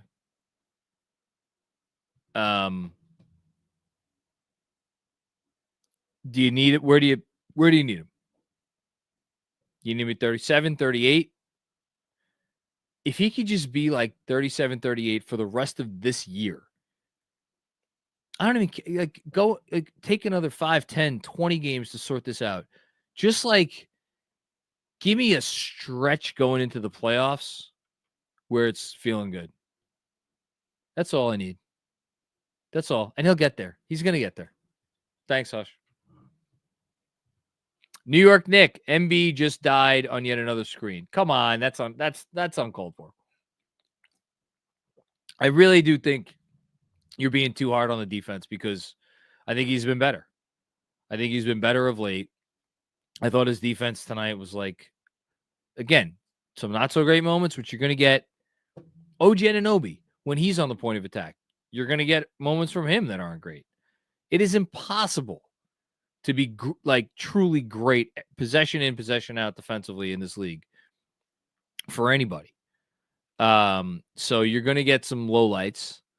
But I thought Bridges had some moments too. So we're going to try to keep it positive here. Thanks, New York Knicks. CJ Cervantes. Forget Nicola. He's NYKola. Nicola. Now, we own that man. Look, I am already afraid of when the Nuggets come to town. I know we have won. Well, let's see. We beat them. Do we beat them both? We beat them both times in 2023. I think last year, I know we killed them in New York. I think the Nuggets beat us in Denver last year. Unless I'm mistaken. I'm pretty sure that was the game. Yeah, that was the okay. I keep getting this mixed up. We killed them in New York in a game that Hartenstein missed, I think. And then they beat us in a game that Hartenstein was great, but they won that game. Kev, just confirm that for me and just put a yes or no in the chat. Make sure I haven't told lies. But either way, that's 4 out of 5. So it's pretty good. Thanks, CJ. Appreciate you. Jay Berg, OG equals OG is the mellow of Kawhi Leonard's. I don't even know what that means. What I thought Macau would be. Now, that's an interesting one. Is OG Anunoby offensively? They're different players defensively. But is he on offense what we thought Macau Bridges would be? I mean, the three-point shooting, yes. Inside the arc, there was, when was it? Oh, yes, that's what it was. The first time the Knicks took a 23-point lead tonight. I wrote, in my notes, OG Big Boy. I mean, Macau could do mouse in the house stuff too. And we've seen him do mouse in the house this year when he has a smaller guy on him. And granted, it's a fadeaway and not going strong to the hoop, but whatever, it works. OG, when he gets a small on him, man, it's been kind of game over. And he had it again tonight, and it's just like he could punish you because he's big and physical. You're on mute, I think. It's actually been barbecue chicken. The terminology is every time OG's in the post with a smaller guy. But the Nuggets, the Knicks destroyed the Nuggets 122-84 in MSG last year in MSG. And in Denver, the Nuggets, they say the Nuggets cool off Knicks, and they won 113-111. No, yes. To 100. Yeah, and that was the Knicks played okay in that game, if I recall correctly. But Hartenstein might have had like 20 in that game or something. In the one against the Nuggets? The one where the Nuggets won? In Denver, the one that the Nuggets won. I remember Hartenstein was 28-3 with 2 blocks. Hartenstein. 8 for 10 from the field. Yeah, Hartenstein. He 20 points, 8. Okay, there you go.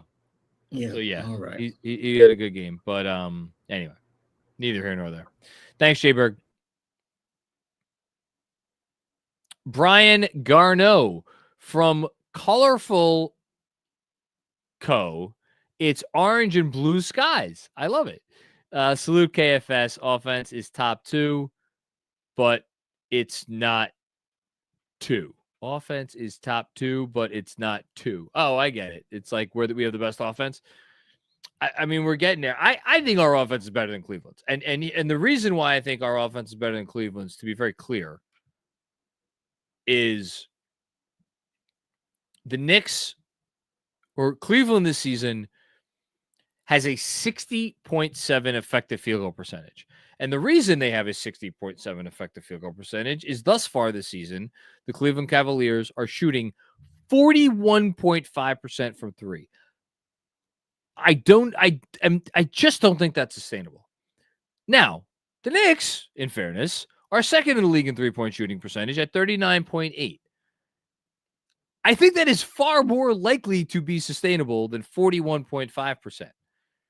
And given how much the three-point shooting for the Cavs has bolstered their effective field goal percentage of 60.7, which is nearly 2 points higher than the Knicks, who are second effective field goal percentage at 58.6.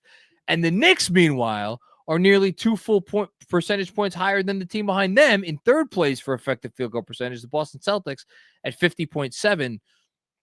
I just think when you look at the Knicks' talent and their personnel, and you could tell me, yeah, Josh Hart's not going to be a 60% field goal percentage shooter all year. Okay, fine. OG's not going to shoot this from three all year. Okay, fine. Towns is not going to shoot this from three all year. Okay, fine. I give you Mikal Bridges, Exhibit A, B, and C. And then also Jalen Brunson, who is still in like the mid to low, like, 40s in terms of the mid-range. And that's coming around. So, I think there's reason to think that the shooting numbers that you have for the Knicks right now are, well, there may be some borrowing from Peter to pay Paul going on. I think they could be roughly this for the rest of the year. I don't think the numbers are going to necessarily come down. And look, maybe Cleveland shuts me up and they just hit 41% of the threes all year, and they're the first team in NBA history to be a 60 effective field goal percentage team. I think they would be the first team in NBA history. Yeah. Last season, the Celtics led the league at 57.8% effective field goal percentage. And I'm looking back through the last couple of years. Like, yeah, no team has approached where the Cavs are right now. So like that number's going to come down. Now they have a great defense, so even when it comes down, they'll still be great, but will they still be the best offense in the league? We'll see. Thanks, Brian. Russ Guberman. Hey, JM. Have we beaten a good team yet? Happy Thanksgiving. Yeah, we did now on their home floor. And I know they haven't been great in Denver this year so far, but that's a big win. And they needed it. It's a big response. Like, I'm just going to say right now, if they went into Denver and they played better defensively and they lost a close one because Nikola Jokic was awesome, I would have gotten on here tonight and I'd be like, this is a step forward. This is a step in the right direction. And I'd be positive about that loss. I'm very happy I don't have to do that, but I would have been. It's good to have a signature win.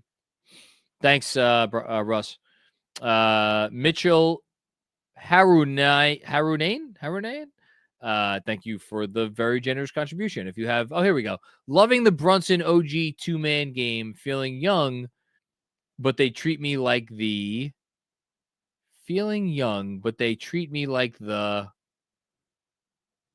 something. I don't know what Kevin, what am I missing there? Not sure what's happening on that comment. Oh, shrug. Oh, you don't know? Oh, like you don't get it. I get it. Okay. Well, I love the Brunson OG 2-man game too. It's very good. And those guys have been connecting a lot. And I think the Cat OG 2-man game has been really good as well. Like I looked at the other day, the Cat passing numbers with OG. Cat's been responsible for a lot of good OG looks this year. So certainly continued tonight. We should probably run down at some point. Well, let's get another super chat up there, and then I'm going to run down something real quick. Thank you, Mitchell. Oh, it's a Drake line. Yeah, I don't. Treat me like the treat me like the OG. Okay, yeah. So any rap lyric from the last 15 years? Probably, maybe not 15. 13? 12? Something like that. 12, 13 years. Any rap lyric from that time is going to be lost on me. Now, maybe this is a rap lyric from before that time and I just missed it. My apologies. But like, again, talk about OG. I'm not the OG. I'm just old. I'm not cool enough to be the OG. Certainly not in the context of OG Anunoby. That's for sure. Thank you, Mitchell. And thank you, Kevin, for clearing that up. Will Oliver reverse the sins of the last game tenfold. Impressive. You know what the great thing about the NBA is if you were like, all right, the Knicks are going to have their road trip in which they're going to start off in Phoenix, then go to Utah, and then go to Denver, and you would have been like 2-1. Every Knicks fan would have been like, sign me up. Do you care where the wins come? Nope. Don't care. And actually, truth be told, every Knicks fan would be like, I would rather have the win in Denver than the win in Utah. And we got it. So there you go. Thank you, Will. Sheldon Gomes, first team to prevent the Jokic government-mandated double-double. Give us the ring. Holy crap. Hold on. I'm going to pull it up right now.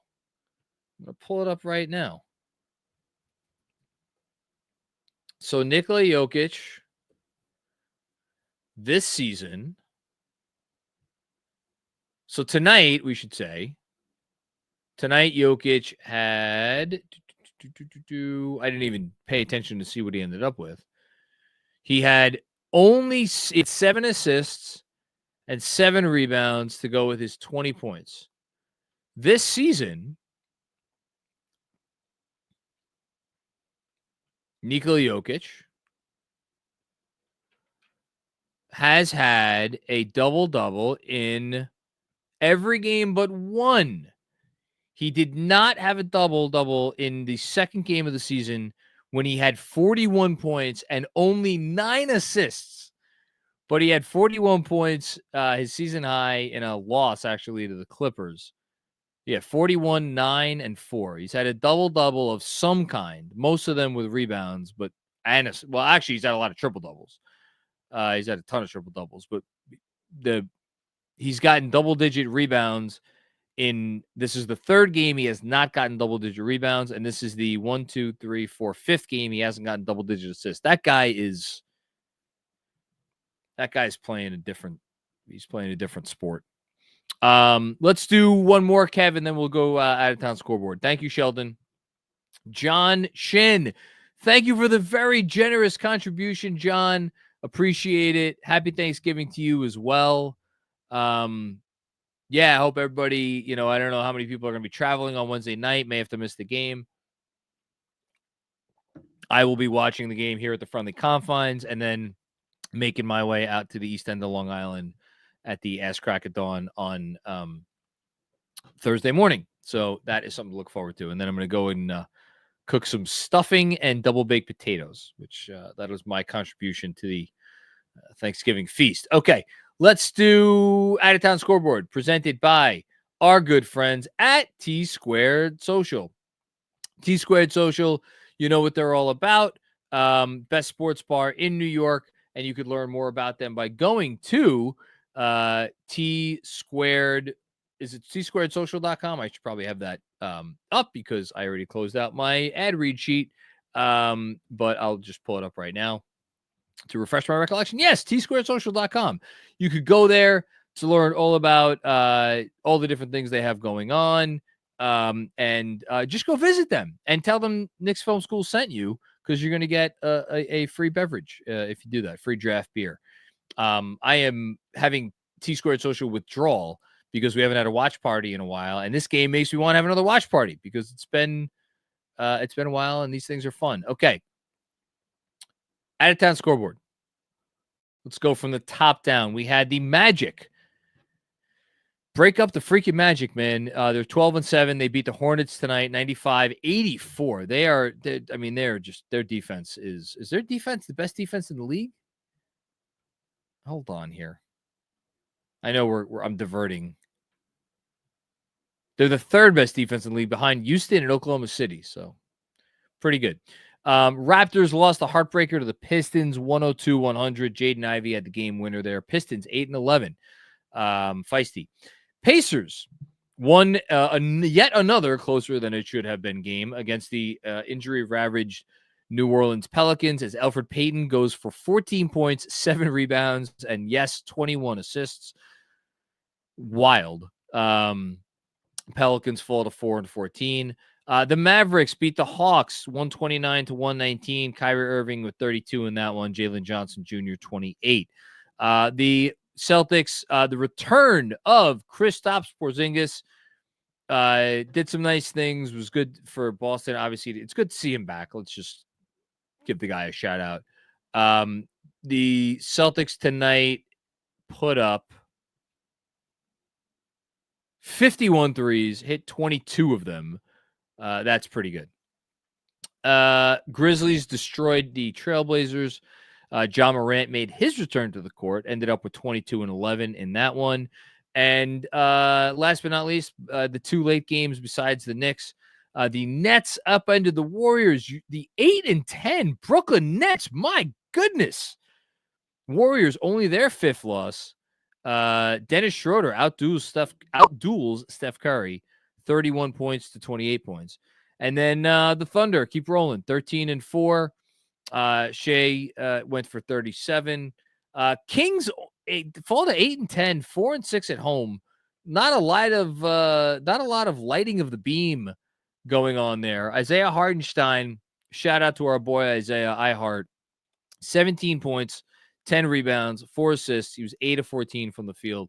Great to see him back on the court contributing in a significant way for the Thunder. That has been your out-of-town scoreboard presented by T-Squared Social. All right, here we go. The home stretch. Guy Huber then. What's going on, Guy Huber? Fan base needed that. LOL. We all did. What a joy to have Cat and OG and JB. McCall and Hart rough on perimeter this year, but Hart does everything, so he gets a pass. I'm assuming you mean Hart has been rough in terms of perimeter defense. I think his lowlights have stood out. And he is not, his rotations have not been on point, or as on point as they need to be. I do not think he has been bad. And much more importantly, if there is one guy who I trust is properly calibrating himself and his efforts for the long haul of an 82-game season, knowing that eventually his coach is going to just continue to, are going to once again play him like 48 minutes a game or whatever, it's Josh Hart. When push comes to shove and when they need him to be his very best defensive self, he's going to be there for them. And he'll be fine. Thanks, Huber. Appreciate you. Alex with another one. Jonathan Calvin Macri. I compared the Knicks to the bad boys. You asked if JB could pass as well as Zeke. I think we may have the answer. It is yes. That sounds like a challenge. So for shits and giggles, Isaiah Thomas, I didn't realize this. I did not realize this.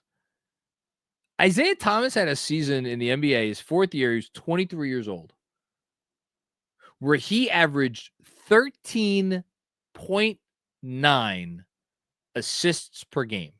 Now, he never approached that number again. He had 4 other seasons where he was in double digits, 11.1, 10.8, 10.0, couple where he was above 9, couple more where he was above 8. Finished his career averaging 9.3 assists per game. I have to think that is pretty close to top 5 all time. 6th all time. 6th all time. And then but the thing is, the 13 point, what did he have? 13.9 he had in 1984-85. I will note that was a different era of passing, where I'll just like Magic Johnson 12.6, and this was even before John Stockton came in. So if you look like, year to year, like in the 80s is when the assists started to really start to ratchet up. So like 85, 86, you had Magic 12.6, Isaiah 10.8.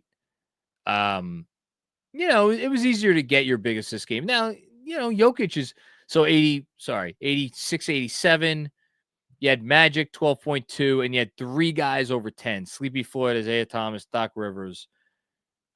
And this isn't even the heyday of Stockton yet. I'm still waiting to where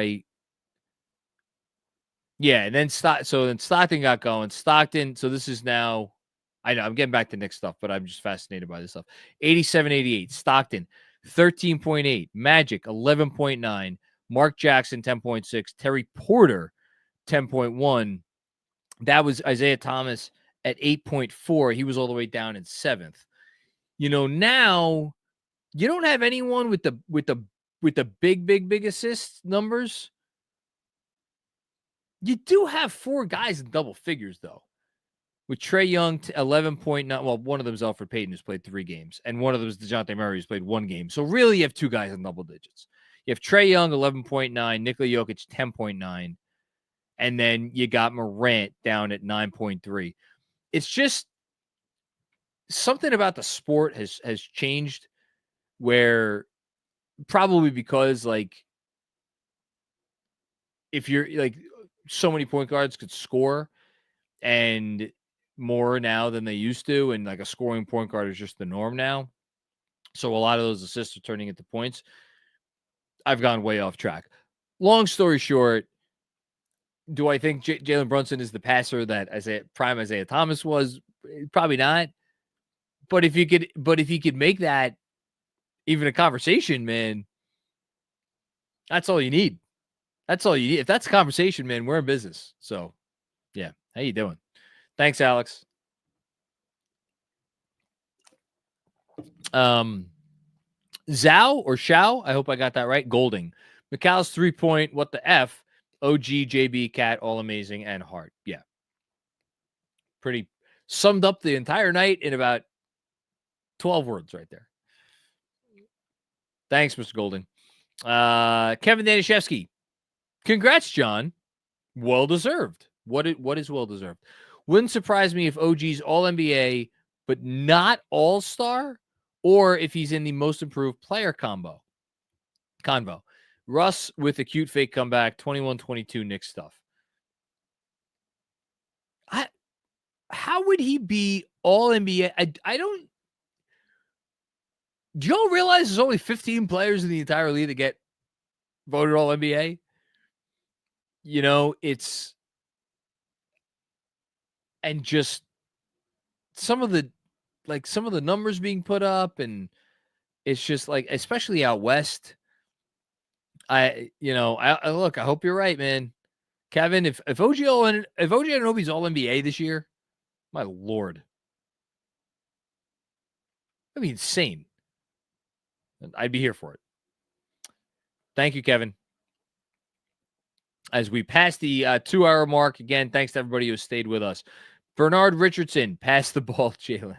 Yeah, that was fun during that little stretch where people were like, Jalen Brunson's not a good enough point guard for this team. Yeah. Oh my God. I'm not gonna reference any comment in particular. Thank you, Bernard. Justin Richards, when McCall gets going, the level of defense can beat Boston. I think Here's a great question. What's more important? Mikal Bridges gets going from 3, or Mikal Bridges reaches his expected level on defense? What's more important for the success of this basketball team?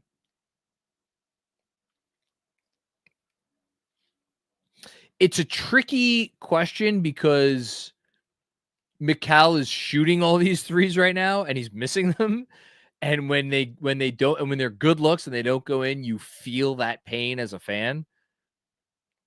That said, if Mikal tomorrow, I was going to answer my own question. Am I allowed to say the answer and where it came from? Let me know. If Mikal decided tomorrow to be Tony Parker and was just like, I'm not going to shoot any above the break threes anymore, and just put the ball on the floor and like went into mid-rangers and kept the ball moving and did whatever he did, like, would the Knicks offense be as good? No, but like they'd be fine. Like, he's good enough. They'd be fine. He'd figure it out. Yeah. Okay. So I'm going to say it because he said I could say it. Fred Katz is watching right now because he's Fred and he's a good friend. He texted me defense for sure. Mikal is shooting poorly and they're still the best offense in the NBA right now. His defensive peak changes their biggest defensive weakness, point of attack defense. Yeah. So that's your answer. You're right, Justin. You're right. If he could become what they thought they traded for defensively, they're a contender. Thank you, guys. Both of you guys. Christopher Halecki, what's going on, Chris? Can we say wildly inconsistent? Yes, but that's to be expected. That's what you want. That's what you figured. I figured, at least. And again, shooting inconsistency is going to happen game to game. It is what it is. It's what you want the defensive. It's okay to have a game where you're off on defense, where you don't have it every once in a while. It's been too inconsistent thus far. That's what you want to get shored up. So it's like, 5 out of every 7 games, you have the effort level from the starters on defense that you need. Not whatever. 5 out of 10. Thanks, Chris. Brian Lutz, what's going on? How crazy is it? Only 6 months ago in the playoffs, we were wondering if Jalen Brunson needed to score all of the points every night. So glad we fired that defensive-obsessed dinosaur head coach and hired this innovative genius. I want to give a shout-out to Mike Malone. I want to give 2 shout-outs, actually. One shout-out to Mike Malone, coach of the Nuggets, who was very purposefully poking at anybody before in his pregame media availability, anybody who has questioned Tom Thibodeau's offensive acumen over the years, by saying, like, I hope all you haters out there are appreciating what you got with the Knicks right now. And again, the notion that Tom Thibodeau is a top 5 coach, is a top 1 coach at having his team prepared. I would argue he is a top 5 coach at identifying strengths and figuring out ways to exploit those strengths and tap into those strengths to the point where you are giving yourself the best chance to win on any given night. Some have levied a criticism against him because if you're only tapping into your known strengths, well, then you are leaving, potential, gems uncovered because you're not experimenting more in this and that.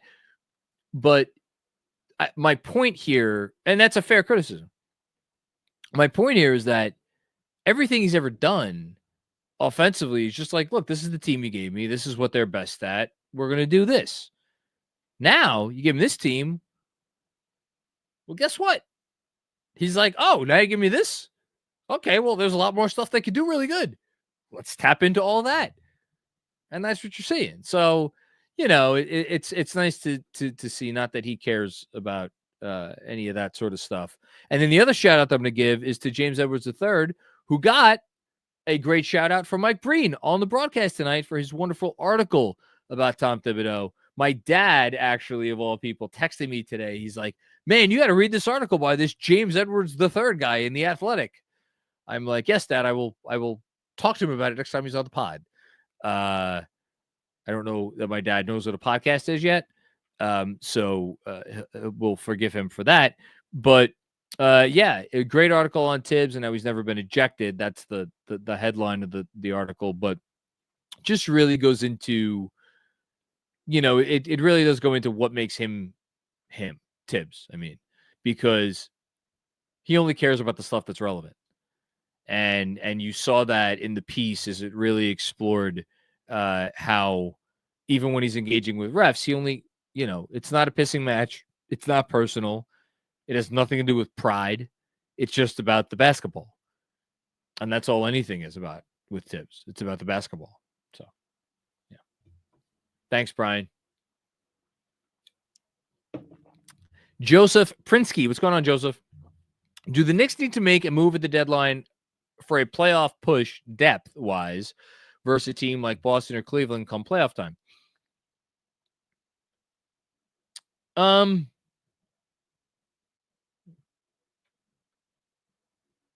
Talk to me after Precious gets back.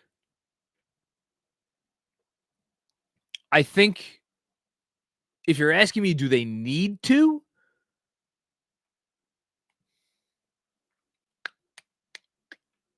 It's a great question, Joseph. I know we only got a couple more, so I don't want to go too long on this, but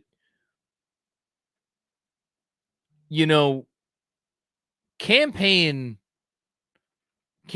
is as in the circle of trust as he's as in the circle of trust as Gaylord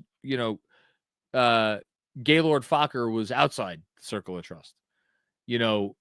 Tibbs wants him out there, and I think he trusts his defense enough that he's going to put him out there even against some size, because he trusts that he's pesky and he just makes things happen. So if you factor in that he's going to play, and Deuce is going to play, and Precious is going to play, and I am intentionally leaving Mitch to the side because I want to see what Mitch looks like when he gets back. You only really play 8 guys in the playoffs. Now, if Mitch gets back and Mitch actually looks like Mitch, then it becomes a really interesting conversation. And then the answer is probably more interesting, because then it's like, all right, are you playing Precious and Mitch? And then it's a whole thing. Do they need I don't know that they need another guy. I do think that there's an argument that the best version of this team, if you're giving me, they go into the playoffs with what they have right now, or they scour the market and they make the best possible trade, even if the best possible trade entails them giving up one of the few draft assets they have left.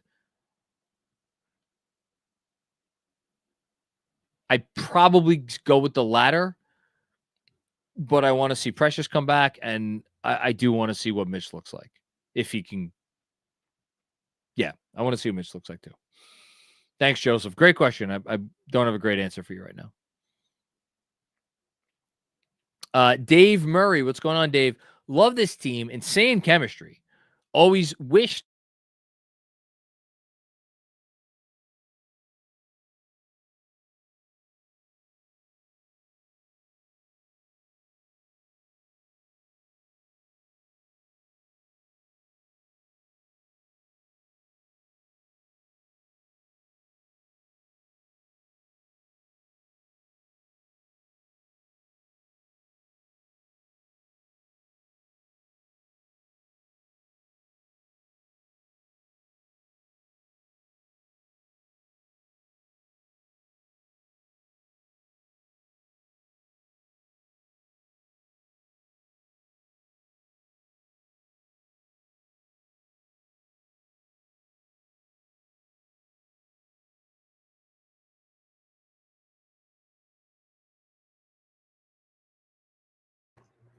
Looks like John froze up, folks.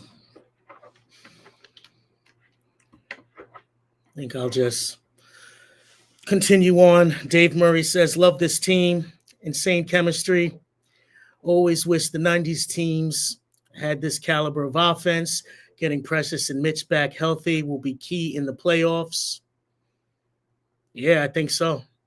I mean, Mitch, like John was saying, he's not really getting too inclusive of what Mitch is going to mean for this team.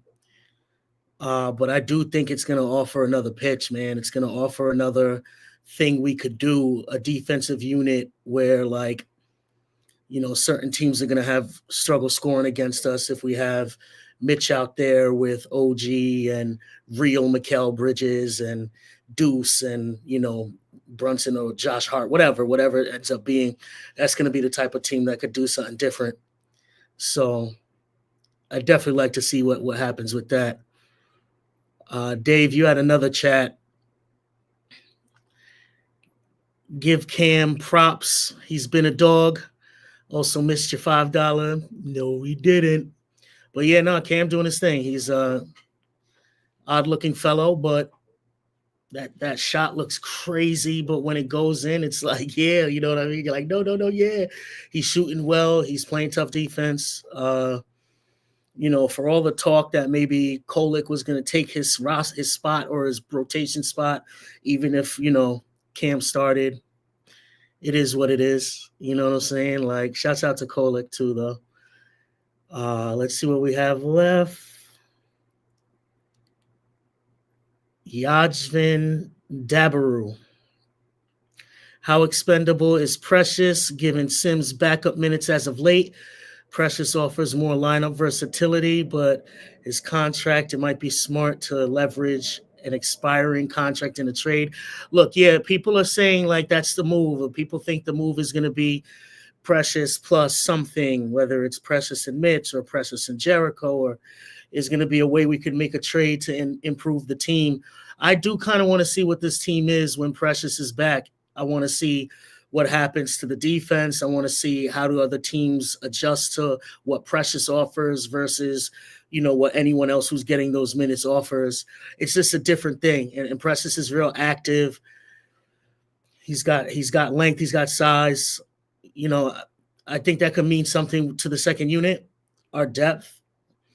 Man, we were supposed to have Landry Shamet. We were supposed to have Deuce McBride, Mitchell Robinson, Precious off the bench. We'll see what happens with this team, guys. I think it's early. I think if you look at Tibbs' teams, they tend to start off a little slow. I think part of it is the team, 5 guys getting on a string on defense is one of the things that's going to make it work. The offense has been amazing. Imagine the offense gets better. Imagine what this team could be. I don't know, guys. I think the sky, not that the sky's the limit. This may not be the final form of the team, but at the end of the day, there's a real space where improvements could be made. Mikal Bridges makes a few more shots and gets over screens better or whatever. I got some Mikal Bridges defense ideas. I got to talk to some like the X's and O's guys. I got to talk to Benji and DJ and see what they think. But that is our last chat. Since Mac is not here yet, I'll say it. Thank you for tuning in to the KFS postgame show presented by BetUS. Please like this video, subscribe to the channel, leave a 5-star rating wherever you're listening to this episode. Elbow drop the share button, share it to your friends, let everybody know KFS is here doing the illest post game in the galaxy. Knicks win a lot to a little. Shouts out to Russell Westbrook for trying at the end, but wasn't enough. And as Macri says, peace out, y'all.